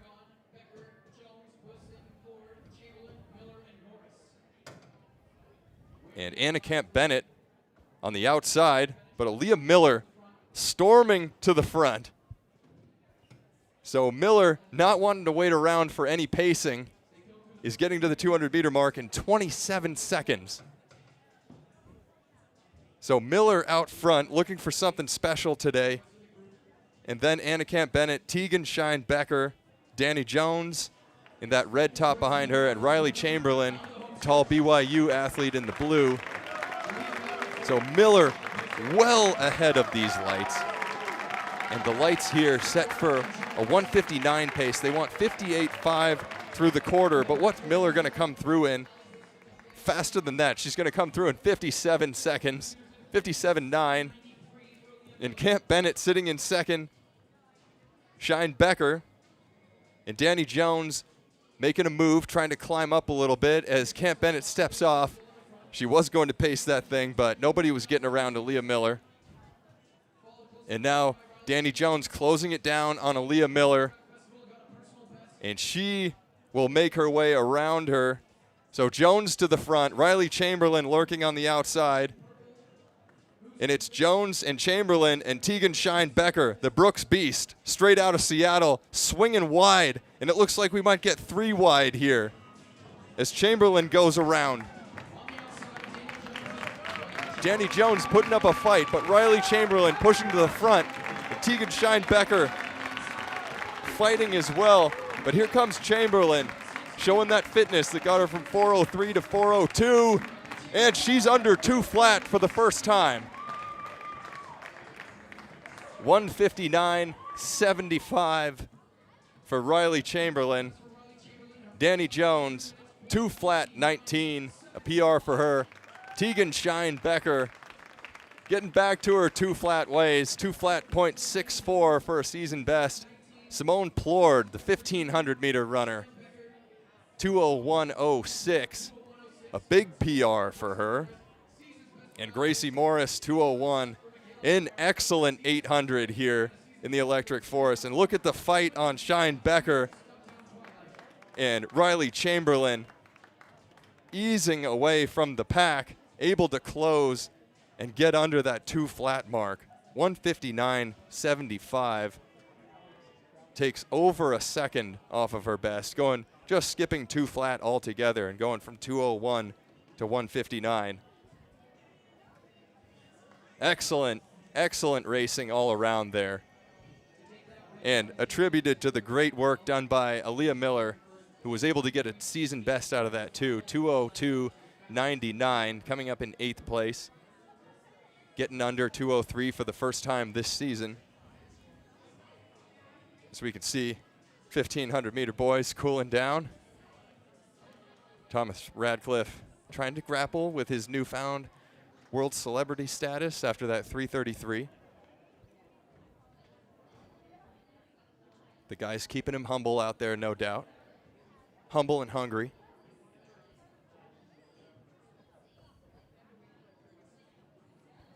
So Riley Chamberlain continues her great season. We can see Michelle Roll, who was just on the screen on the right side.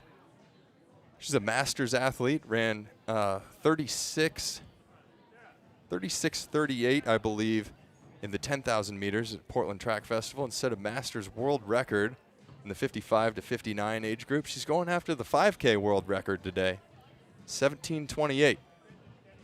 So we'll keep a close eye on that.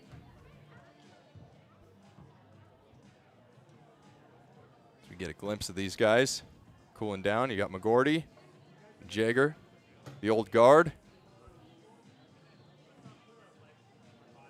and Frericks and Schweitzer. Old friends reconvening here in the friendly confines of Griswold Stadium.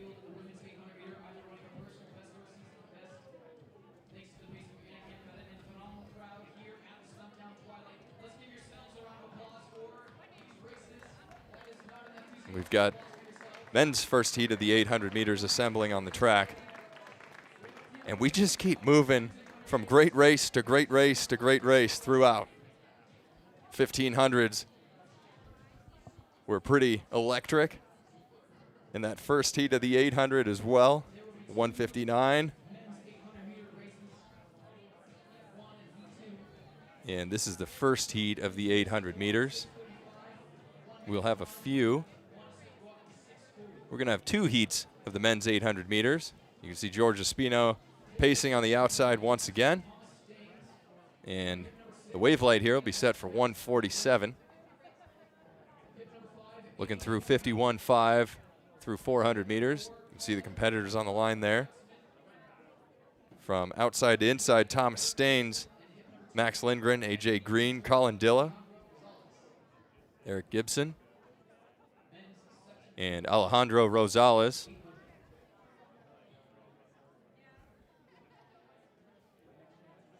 So shaping up nicely for this tune-up here. And some times to think about as we watch this race. 1:45.6 is the U.S. standard, pretty steep right now. And 1:44.5, the world standard. Standards just keep getting faster as everybody else does too. So for the women's 800, the standards U.S. was 2 flat .5. World standard was 1:59.5. So Chamberlain just shy of the world standard. Georgia Spino pushing this pace now from the gun. Barreling towards 200 meters, and he'll get there in about 25 seconds. For Rosales, Gibson, Dilla, Green, Lindgren, and Staines. And that's AJ Green who was right behind our pacer, George Espino. Looking for a 51.5 on the opener. And right about there, right on the money for George Espino as he sets A.J. Green up nicely. Green at 51.7, perfect, and Rosales behind him. But Green getting some daylight now as he's going to the arms down the back straight. And Rosales trying to stay in touch. Green, he'll reach 600 meters in 1:18.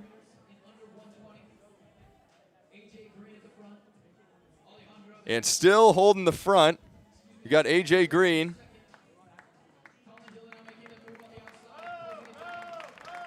That's Green on the front, and Rosales trying to pull even with him. And now Rosales will go around, and Rosales able to get by A.J. Green. And we'll see what the time is on the clock. I think he cracked 1:47.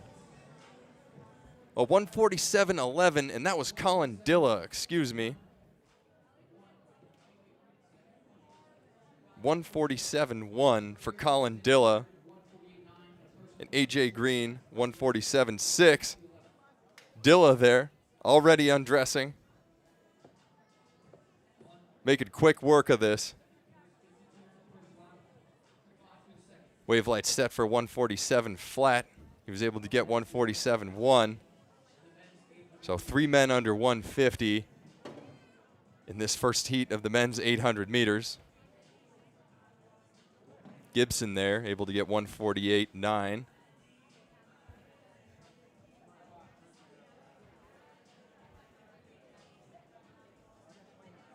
And women's 5K athletes warming up.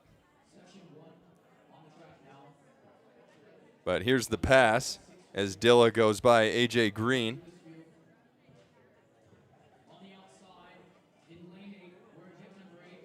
And looking strong heading into the line.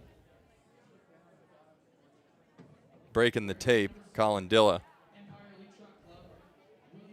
So back to the line here. This is the top heat of the men's 800 meters. And this one's going to be a speedy one as well. Nathan Green stepping down in distance, running the 800. Is the NCAA champ in 1,500 meters out of that champion factory, University of Washington. The Andy Powell School of Miling keeps dishing out national champion after national champion. It doesn't look like it's going to ease up anytime soon. But Green, Big Ten champion, the first round NCAA champion, the NCAA champion, and then was able to take a win in Harry Jerome in a PR 3:34.9 earlier this week. And now he steps down to the 800. Isaiah Jewett on the line as well, wearing number 6. So he, the 2021 Olympian, 143 man, ran 146 at Music City earlier this year, but just a 150 last week in Memphis. So we'll see what he can do here in Portland. Bobby Pointer, 146 athlete, wearing number 4. And he was able to take a heat win in the 1,500 at PTF. Sam Prakel in here as well. Just getting a 3:33.9 personal best at Sunset Tour last weekend. So we'll see what he can do in the 8. Eric Holt in here too. Eric the Bolt Holt. And he's on the outside in the pink Puma outfit. So wave light here. Set for 145. They're looking for 50.5 through the quarter.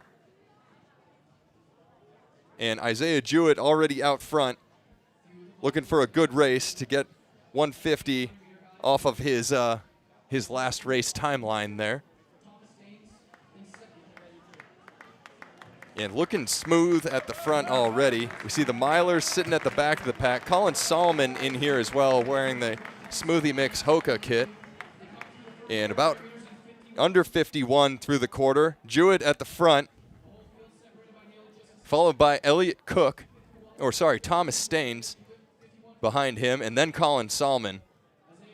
So through 500 meters in about 104 for Jewett.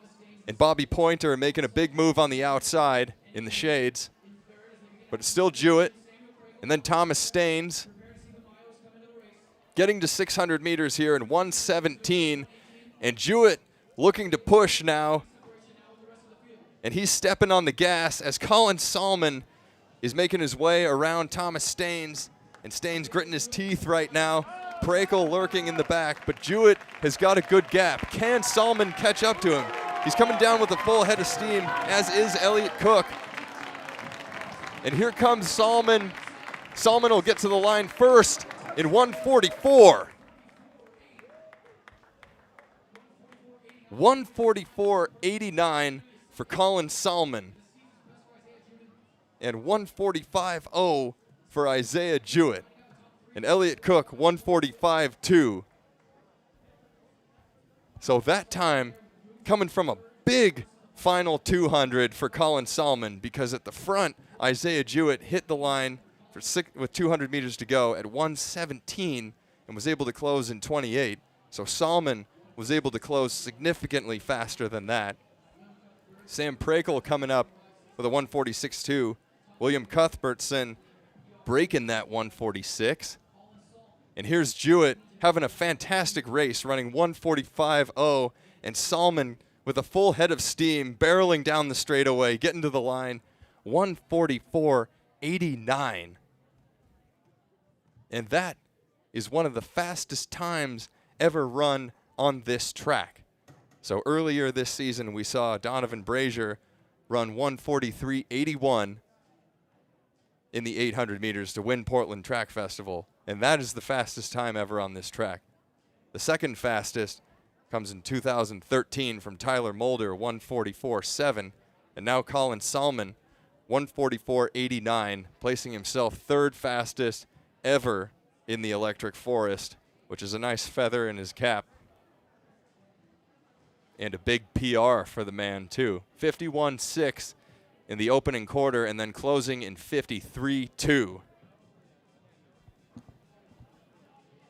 So this is telling us that Eugene is going to be pretty hot. You're going to need to come with everything you've got if you want to make the team, the hardest team to make, Team USA. So 159 takes the win on the women's side for Riley Chamberlain. Colin Salmon, 1:44.89. And the college kids are speedy. Jewett, a very nice performance. 1:45.0. One of his fastest times in a while. Bettering his season best by a second. So promising for him. Elliott Cook, a PR 1:45.2. And everybody closing very hard here. Yes, that is it for the 800 meters here at Stumptown. And we're going to make our way to the 5Ks shortly. But athletes shaking out. I imagine we'll get quite a few athletes jumping back onto the track for some work in the 5,000 meters, whether they go 3,000 meters, 2,000 meters. That's been common in the past, able to do some pacing, help their teammates out, and also get in a bit of work on the back end.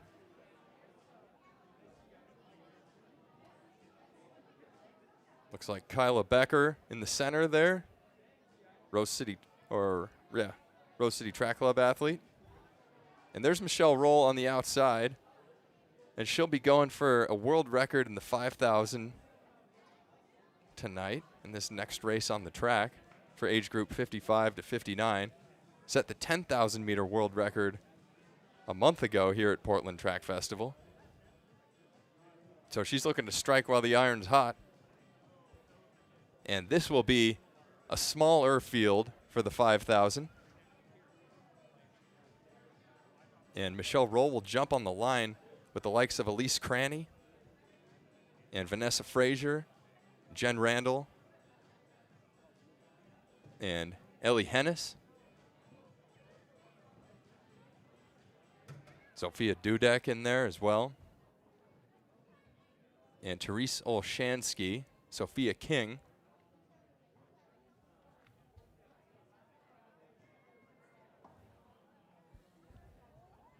But it'll be an eclectic group in the 5,000 meters, quite a bit of range. And we'll probably see a little bit of lapping, but everybody's tuning up, getting ready for USA's. So we get to see what they're bringing to the show. And we've seen quite a bit already.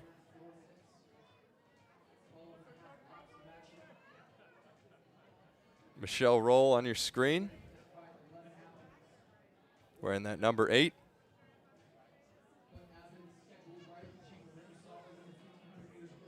And Roll looking for 17:29.28. That 55 to 59 world record held by Silke Schmidt of Germany. So we're trying to bring that back to the United States here, with Roll wearing that red, white, and blue uniform.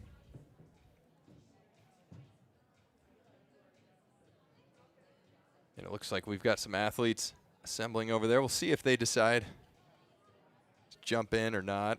They might just be striding out. See if they decide to jump in to help do some work.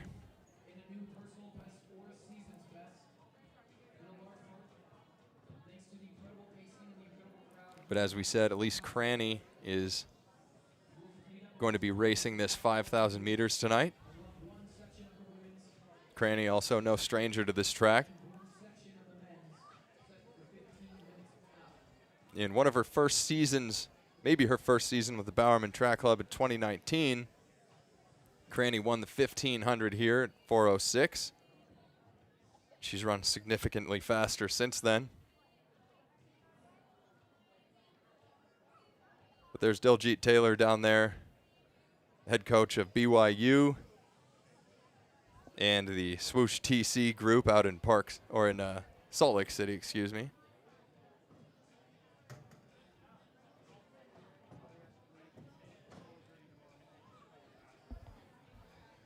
Provo, Park City, Salt Lake City, all the cities in Utah.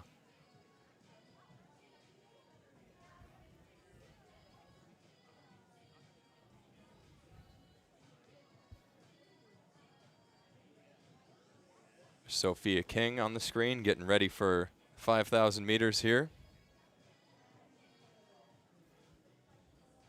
Carrie Heineck, Red Lizards athlete, local club. We've got quite a few local track clubs here in Portland. Each one has a unique identity. We've got the Bowerman Track Club, the Jacuzzi Boys, Timberline AC, the Red Lizards, Rose City Track Club, Portland Running Club. There's something for everybody out here. You have FOPO, Foster Powell Running Club, lots of trail clubs too, Stumptown runners, Stump runners.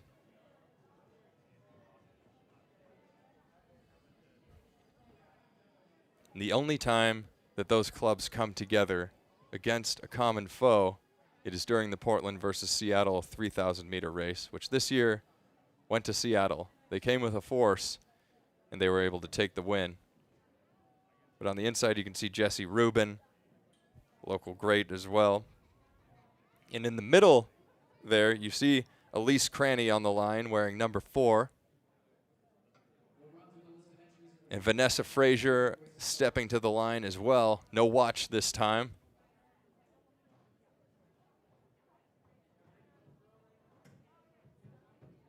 But Cranny carries a best this year of 15:15. And that was run at the Grand Slam track event in Miami. But she holds an all-time best of 14:33. And always a threat to make the team, whether it's in the 5,000 meters, 1,500 meters, or 10,000 meters. Just a strong athlete that's got quite a bit of range. And we do have some of Diljit Taylor's group on the outside jumping in to help keep this pace going after their racing. Riley Chamberlain in there after a 1:59.7.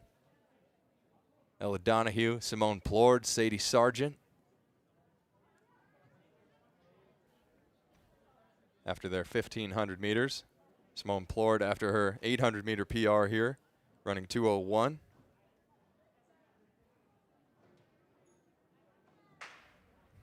And here we go, 12.5 laps on the Great Griswold Stadium track.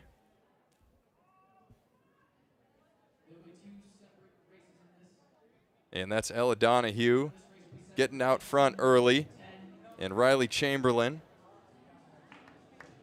And they're forming a pack around Elise Cranny.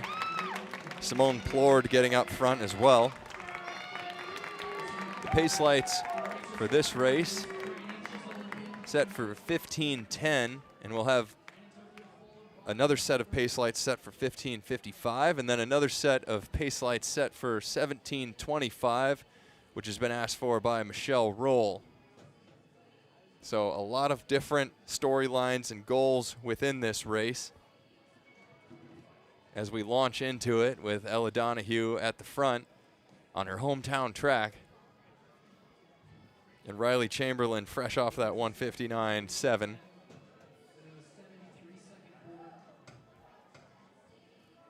So Elise Cranny, the first racer on the track, as they reach 400 meters in about 73 seconds. Vanessa Frazier out there too, and then Ellie Hennis. Vanessa Frazier earlier this year ran 15:18 indoors at the Boston University track. And a great result for her, able to get back into those types of performances. Simone Plord jumps off there. But Vanessa Frazier has had some great performances on this track as well, running 15:0 at the Portland Track Festival a couple years ago. And she's run 14:48, ran that at the Boston University track back in 2020, before the world shut down. And that was the American record at the time.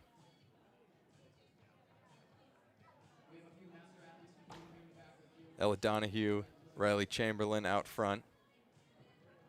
And Cranny looking good. And Cranny, always a threat, as I said, during championship season, able to get herself into shape when she needs to. And we'll see what she decides to compete in this season down in Eugene later this month. That was another 72.8.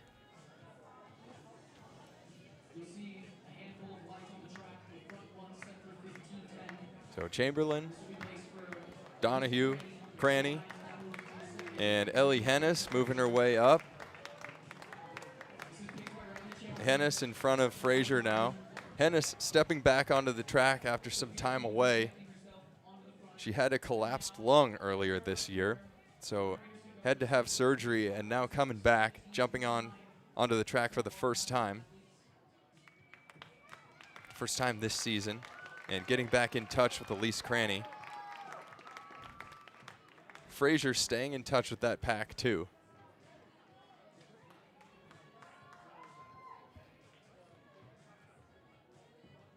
So Hennis, a fantastic 5,000 meter runner as well.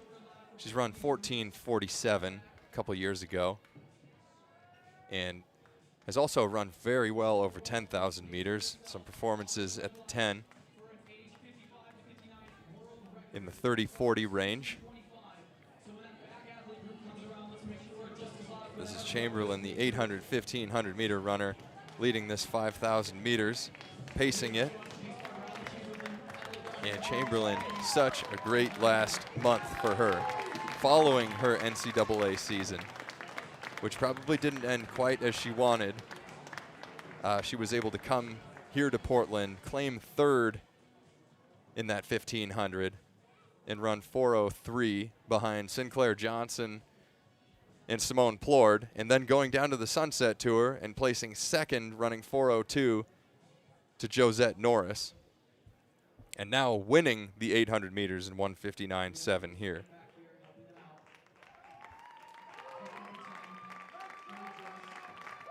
So another 73 for the runners, finish line to finish line, as Donahue takes the front again. And about 4:51 through 1,600 meters for this 5,000. And the pack, or the crowd, sorry, well aware of the storylines unfolding here. Michelle Roll is ahead of her pace lights. They're the red pace lights on the track. And she's staying on pace, and she's got a group of Masters runners as well.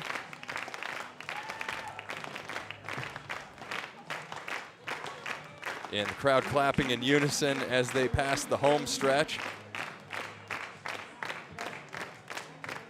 8 laps remaining here in the 5,000 meters. That was another 72 for Cranny and Hennis. Cranny sticking right on her pacers. She's got a great pacing job happening in front of her. Chamberlain and Ella Donahue. And Cranny also no stranger to doing the work herself as well. Famously at the 10 a few years back, running nearly an American record, going the last 7,000 meters solo to just miss the American record, which has since been lowered by Alicia Monson. But Cranny now left solo here, just as I said that. And Hennis in the picture behind her too. So it'll be Cranny the rest of the way, and Hennis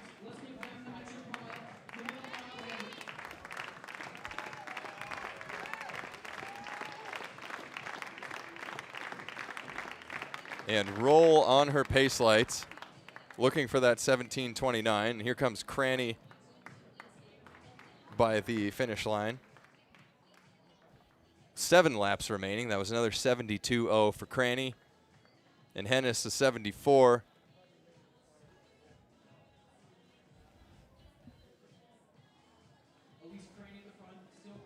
So Cranny floating her way down the backstretch, 72s, 73s. Last year at the Portland Track Festival here at Lincoln High School, Cranny, an epic battle with Safan Hassan that resulted in Cranny coming up second in 14:46 as Hassan made a huge move in the final lap to get 14:43. But a fantastic race that unfolded in front of the crowd. And the fans know her and love her.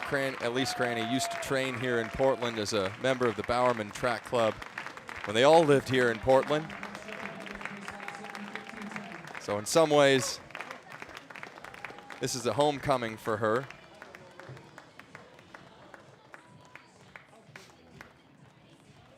Born and raised in Colorado.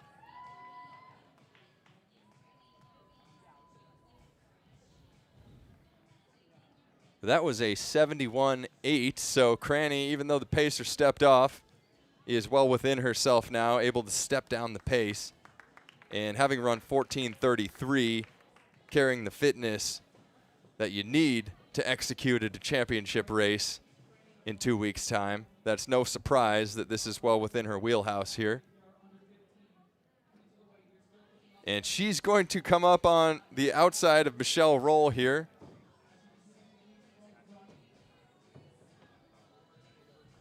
And Roll slipping off her pace lights slightly. And Cranny ahead of her pace lights. So the pace lights set for Cranny are 15:10. And those are the green lights behind her. Hennis running about 75-second pace now, so she's on 5-minute pace. Sophia King sitting in third, 8:18 through 2,600, excuse me. A 78-second pace for her. And now Cranny splitting the difference, making her way through this pack, lapping runners left and right. 71.6. Even though she had to move her way around those runners a little bit. So 9:03 through 3,000. We'll see what she is when she comes up to 3,200 meters here.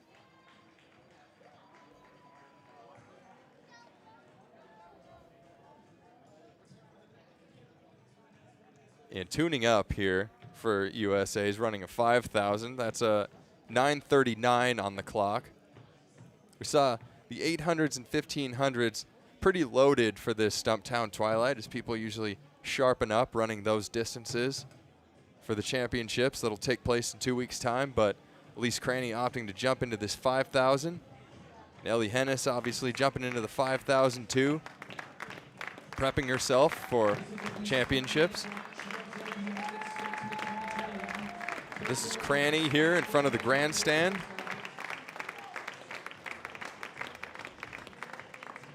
Coming through with 4 laps remaining.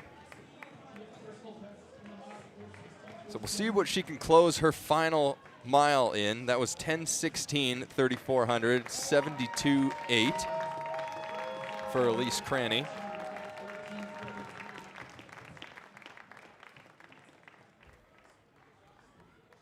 And Hennis coming through in 10:31 through 3,400, 77 pace. So Hennis has gone 72, 74, 75, 76, 77.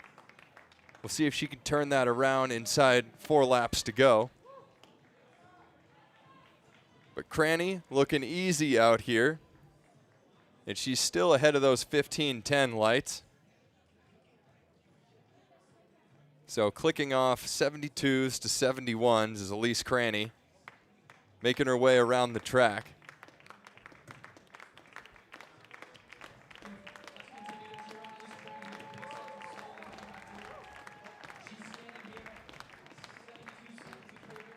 And Cranny coming up here to the line.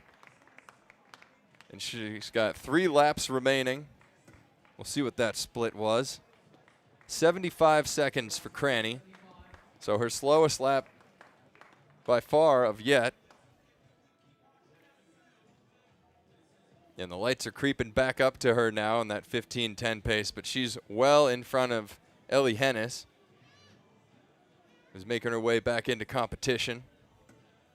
And Hennis coming through in a 77.5, so holding 77s now for Hennis. Sophia King sitting in 3rd place,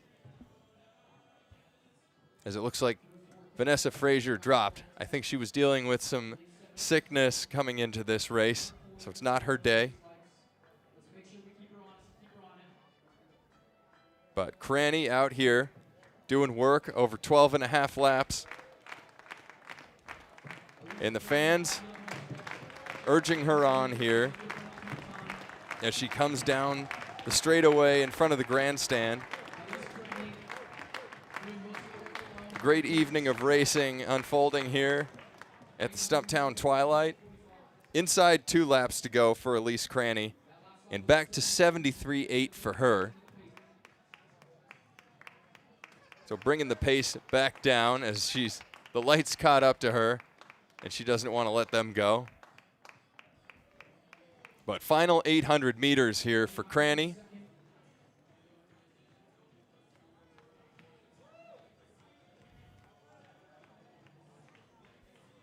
And Hennis coming through another 77.9 for her. So 13:07 through 4,200 meters. 800 meters to go. And Cranny at the front of those lights. So those are 15:10 pace. And Cranny making her way for the penultimate time in front of the grandstand down the home straightaway. Vanessa Frazier right there. Wasn't her day, but she's still cheering on her friend, Elise Cranny. The 2 were Stanford teammates and then Bowerman Track Club teammates, old friends. And there's the bell, 13:57 on the clock for Elise Cranny. 1 lap remaining. We'll see what she can do over this final lap. As Hennis is now coming down the straightaway in front of the grandstand. And now Cranny starting to turn over a bit more. And early in this race, she was clicking off 72s and 71s. Came through 3,000 and 903. 3,200, about 939. And she's inside 200 meters remaining, 14:33 on the clock. That's her personal best. So today wasn't about going after a personal record. It's about shaping up for the U.S. Championships that'll take place down in Eugene. And Cranny delivering a solo effort here after the Pacers stepped off at about the 6-minute mark. But now Cranny pumping her arms and able to close this last lap down nicely as she'll come to the line, breaking the tape, 15:06. Not a bad effort at all for Elise Cranny today, 15:06.64, closing in 68.9. And a largely solo run for her. That's Sophia King on the screen. We've got Ellie Hennis coming to the line, finishing up in the red. And Hennis making her return to the track for the first time this season will run 15:39. And close it down in 75 seconds. So great to see Ellie Hennis making her way back to the track.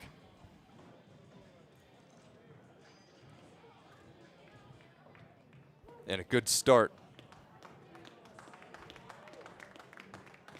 So the red lights roll by. And here we've got Red Lizard athletes still out there. Carrie Joyce Heineck, Jessie Rubin, Christina Overbeck, Crawford. And it looks like Michelle Roll has stepped off, and it's not her day to break that world record in the 5,000 meters. She got the 10,000 earlier this year, but the 5,000 will have to wait.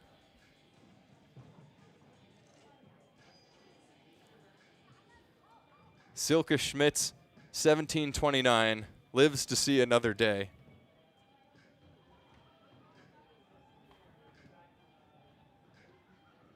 But Christina Overbeck Crawford here on the track, wearing number 9, and part of the Red Lizard Track Club.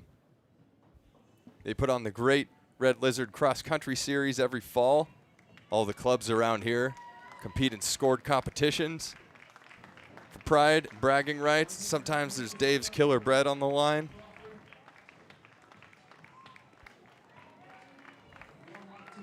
And 1 lap to go for Christina Overbeck Crawford.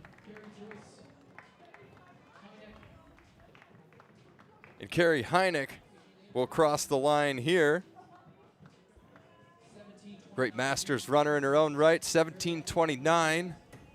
And then Jessie Rubin, 17:32 of the Red Lizards. And Christina Overbeck Crawford out there closing down her last lap in this 5,000 meter race.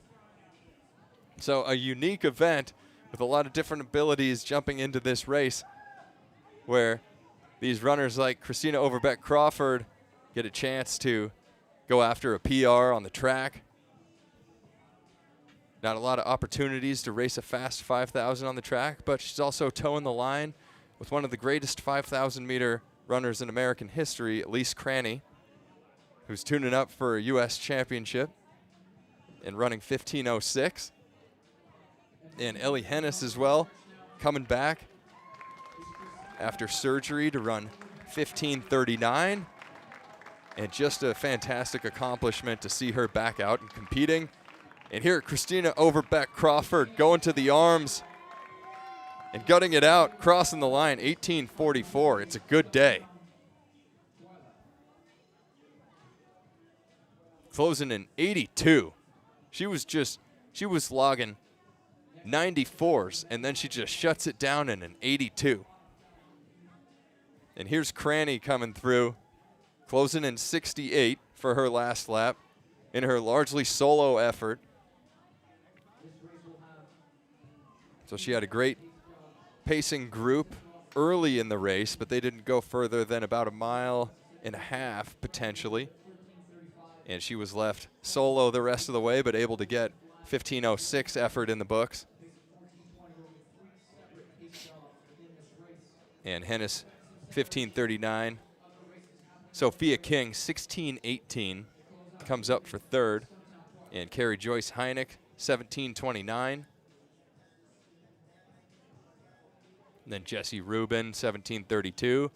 And Overbeck Crawford, 18:44. So Here we got some 800, 1500 runners on the screen for you. At least that's what they ran today. And everybody circling the field here, taking in the races. It's a nice way to spend a Saturday evening in July in Portland. It's mid to high 70s right now. Sun's shining bright. You got Mount Hood in the distance.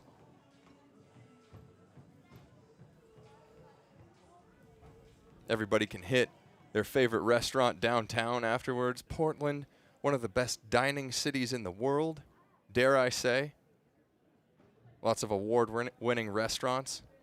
Kearns neighborhood ranked 5th best neighborhood in the world by Time Out magazine because of the fare that's offered there. Recommend going to that east side neighborhood. Maybe I will after this.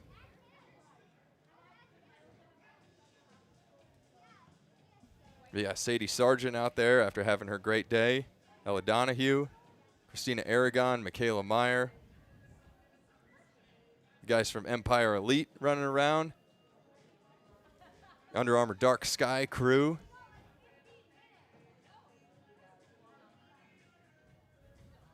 Anna Connor of the Pacific Athletics Club circling.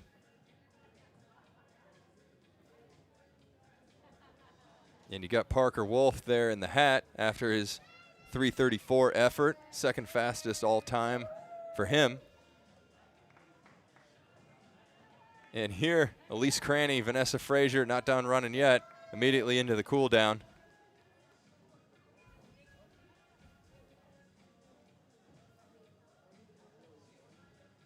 Circling up, getting the miles in, shaking out the legs. Because we've got one race left here at the Stumptown Twilight.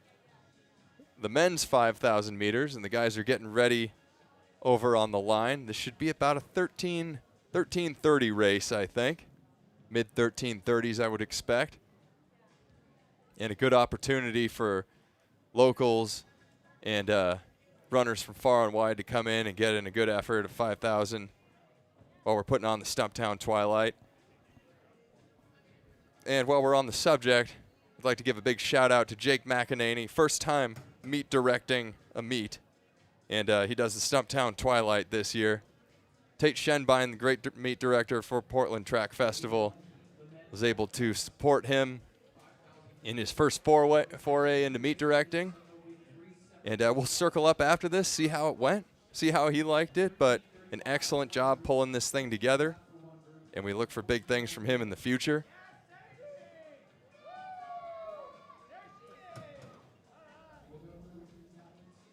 Pete Castro there, longtime official here in Portland, has officiated these meets for a number of years.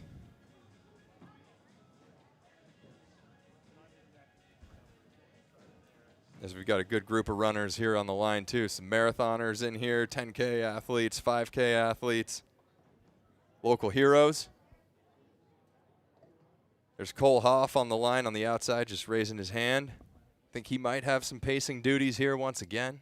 We'll go through the contestants of this men's 5,000 meters. Austin Dahlquist on the outside, coming back after his 3:35 1500 PR today. Do some pacing. And pacing 5K pace has always got to feel that much better after you run a 1500 PR.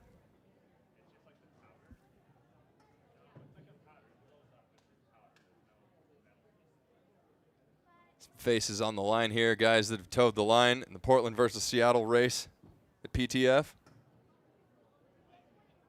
Jeremy Craven doing some pacing too. He's in the black Jacuzzi Boys singlet, third from the outside.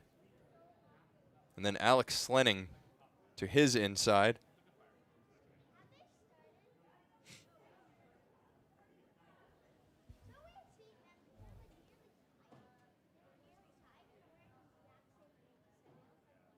And Eldad Mulugeta in the Kenyan singlet.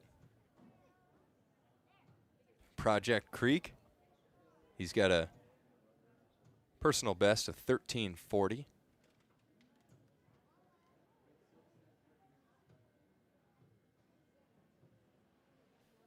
Jake Ritter in the field. Ritter of Railroad Athletics, but from the Sacramento area. Went to Granite Bay High School. Actually, a great pole vaulting program at Granite Bay High School. But Jake Ritter wasn't a pole vaulter. He's a 2:17 marathoner. And Dahlquist out front.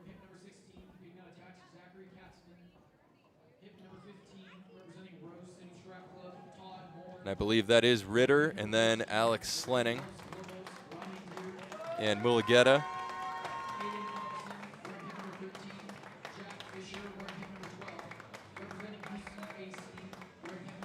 Dahlquist pushing the pace. Staying on the lights here. We'll see what the pace lights are set for in this last event of the evening. We've got 13:35, the front pace lights. There's some lights set at 14 flat, 14:20, and 16 minutes too. So some different abilities on the track, all racing together once again, just like the women's 5K.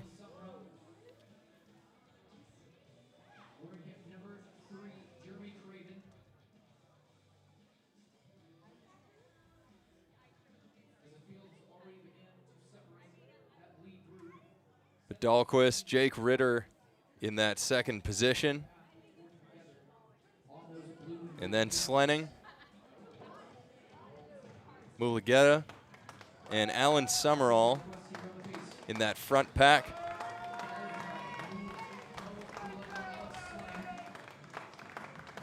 Cole Hoff pacing on that 14-minute pace. Those are the white lights. So a big barrier to break there. Get 13 in front of your name on the 5K list. 74 or 64 seconds on the clock for that split. There's Michelle Roll doing a cool down, so she looks fine. Just wasn't her day to break that 5,000 meter record. Maybe we'll see another attempt sometime in the near future. Dahlquist out front still. Jake Ritter, Slenning, Mulugeta. Alex Slenning, if you'll remember, he's sitting in the green singlet right now. He won the Portland versus Seattle 3,000 meters Portland Track Festival individually. A heroic performance for the city. And one where the crowd erupted, went crazy, and he maybe shed a tear a little bit after crossing the finish line, knowing what he had given his city in that performance. And then later on, as the results were tabulated, Seattle was given the win in the 10-runner scored competition. This year, there being 3 cities represented, Seattle, Portland, and San Francisco. There were 42 athletes on the track, so a big field. And of course, it's a pursuit race with the women starting 70 seconds ahead of the men. But Slenning ran 8:06 in that 3K, in the chaos that was unfolding on the track, and we all thank him for that effort. And it'll be one that'll go down in the books and send everybody to be motivated back to training, to be able to try and take back that axe from Seattle next year. But we'll see what he can do in this pack as he's running with Jake Ritter and Eldad Mulugeta, and Dahlquist leading the way. 9 laps to go for them. Slenning runs for Timberline AC too. Local club in the city. And it's a new club founded by some young fast guys. So they do a little bit of training and coaching as well.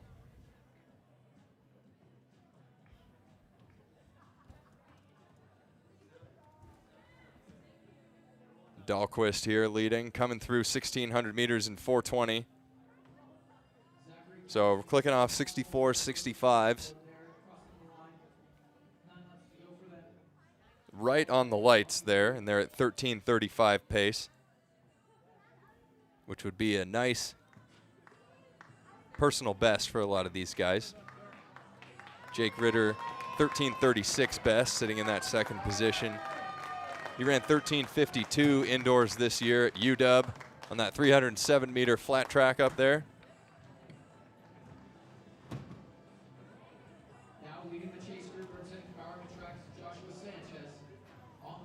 And 65 seconds once again. Mulugeta's got a 13:40 personal best, and Slenning with a 13:54. So if he could stick on this 13:35 pace, then that'll be a pretty nice day for Alex Slenning, and something that he deserves too for what he's done for the great city of Portland. Everybody in bars and restaurants around the city taking off their caps and saluting him after that performance, even in defeat.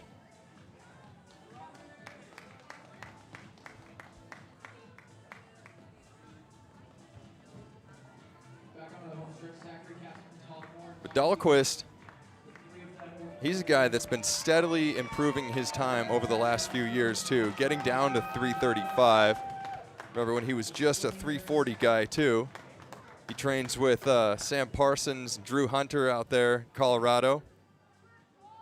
And a tough guy too, somebody who always takes up the pacing duties, and you want him out there too because he's not afraid to keep the pace going and just be a rock for these guys in the longer distances.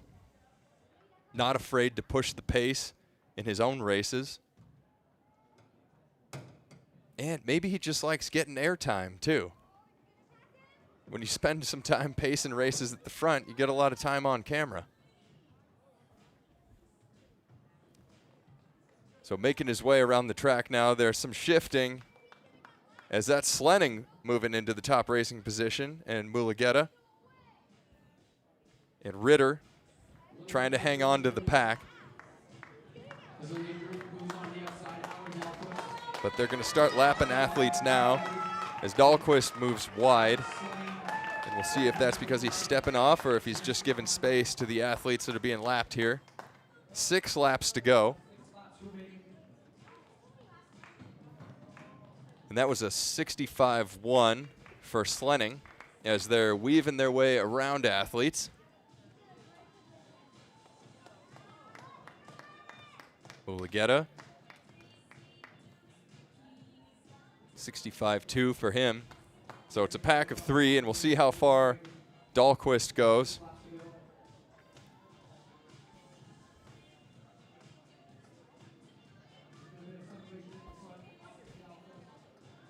And rounding the bend here, by the time they get to the finish line, again, they'll be at 3,000 meters. We'll see what time it says on the clock.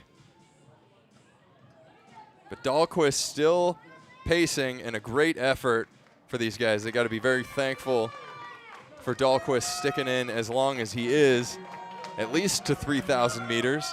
And if they have to go solo, it'll only be for 2,000 of it. They're coming through here. 8:09 for Alex Slenning, and still looking good. And Dahlquist is sticking in ever still. 65-6 for Slenning on the clock. And Mulugeta there as well. They're going by Josh Sanchez here, Bowerman Track Club athlete.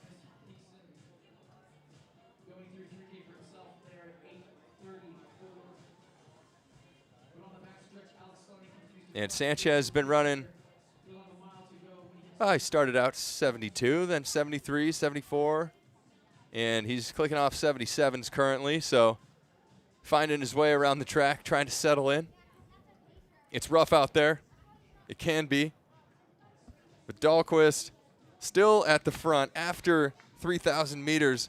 A great effort here, and now it looks like he's pulling wide and urging the crowd on because he knows what these guys want.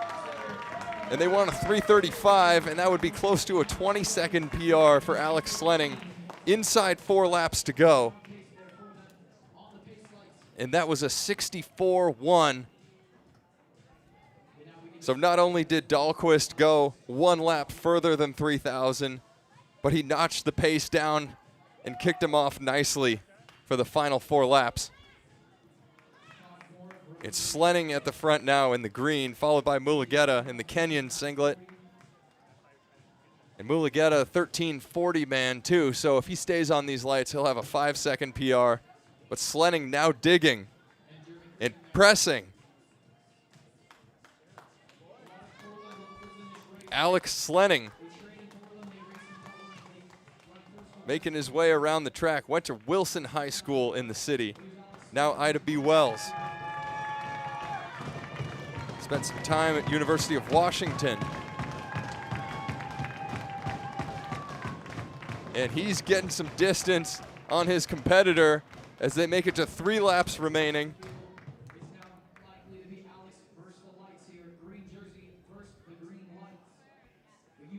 And 65.9 for Slenning. And Mulugeta falling off to 68.1.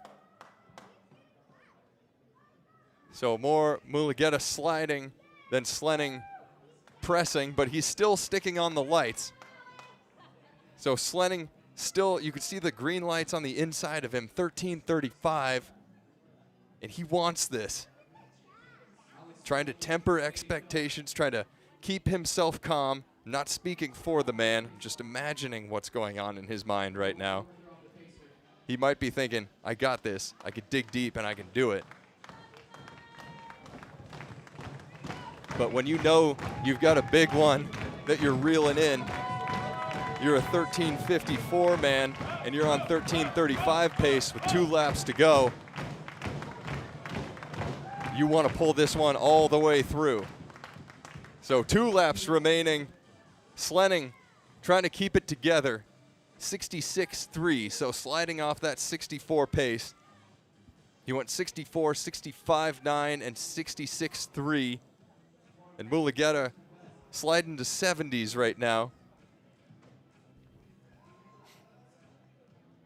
But inside 800 meters to go, and Slenning still looking relatively smooth out there for the pace slippage. And now he's only got 600 meters remaining. The local hero, Portland's very own, attacking these final couple laps here at the Stumptown Twilight in the 5,000 meters. Trying to put his name in the winner's circle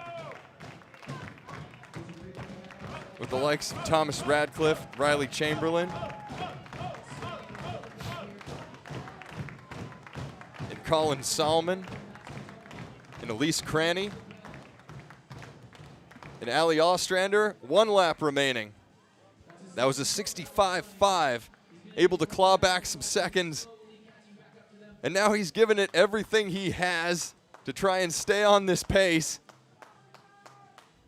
Every step counting down.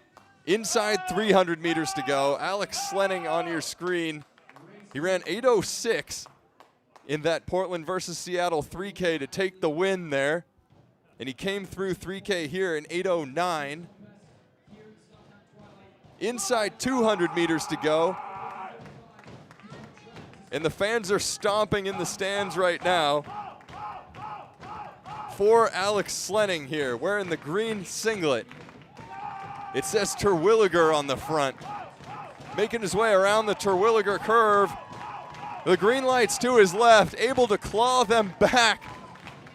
He brings a 13:54 PR to the track, and he'll leave with a 13:35. Alex Slenning, ladies and gentlemen, 13:35.7, closing in 63.7. Throwing up the O to the crowd.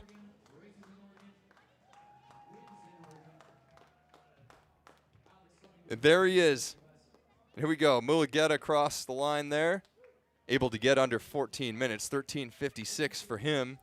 Holding on to 71s for the last couple laps. And it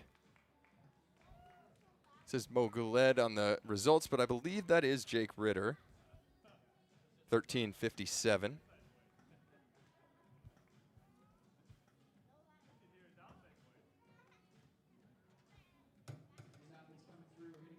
So able to get under 14 minutes as well in front of those white lights. And runners continuing to come through the line here. That was Maximus Tyson, 14:41.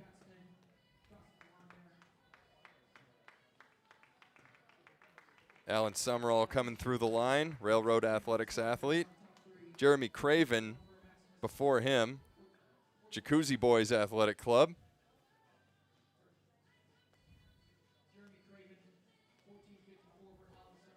And Jack Fisher, you saw just coming through there, 15:02. And this is Aiden Carlson on the track.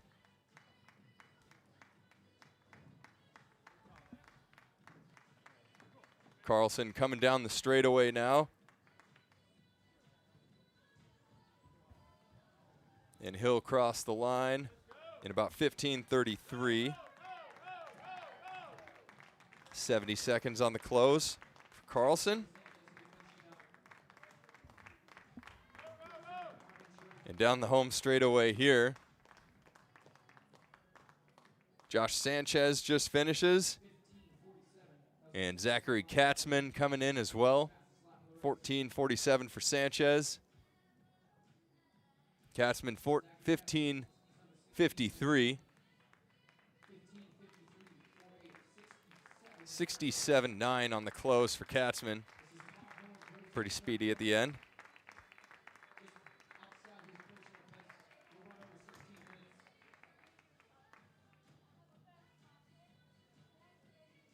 And Todd Moore, the Rose City Track Club, 16:19. And this is Rami Deer out there for Los Lobos. All the way in, wearing the bright orange.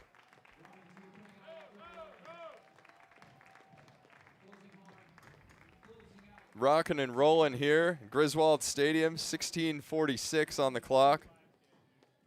And he'll round out the field here at the Portland Track, or at the Stumptown Twilight, excuse me. Portland Track Festival a month ago in this same facility.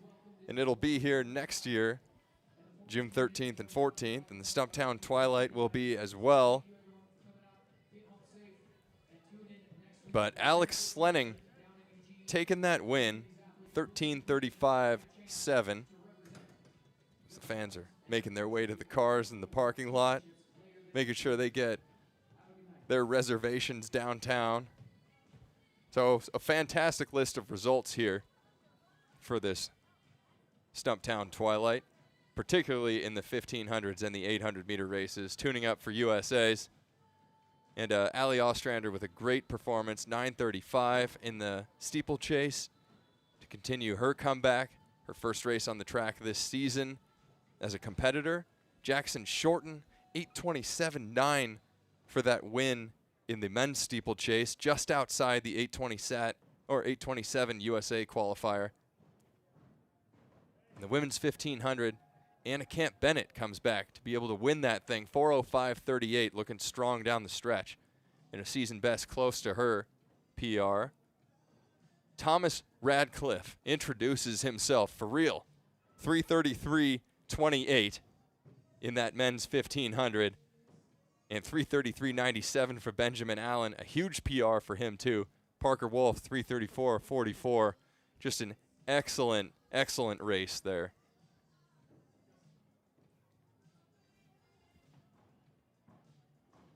And as we get a look at the stadium here, Griswold Stadium at Lewis and Clark College, we're going to tee up a little recap for you. There's Ostrander coming through for her 9:35. There's Jackson Shorten, his 8:27. Anna Camp Bennett storming through for her victory. And Thomas Radcliffe there, the 3:33. What a race. Riley Chamberlain, 1:59.7. And Colin Solomon, 1:44.8. Third fastest time ever in this facility. And Elise Cranny there with her 15:06. And then you got your boy Alex Slenning, 13:35.7. And those are your winners here for the Stumptown Twilight as we look towards USA Championships down in Eugene in less than 2 weeks' time. It's going to be lightning there. It's going to be electric in that facility. And thank you all for joining us. We hope you will come back.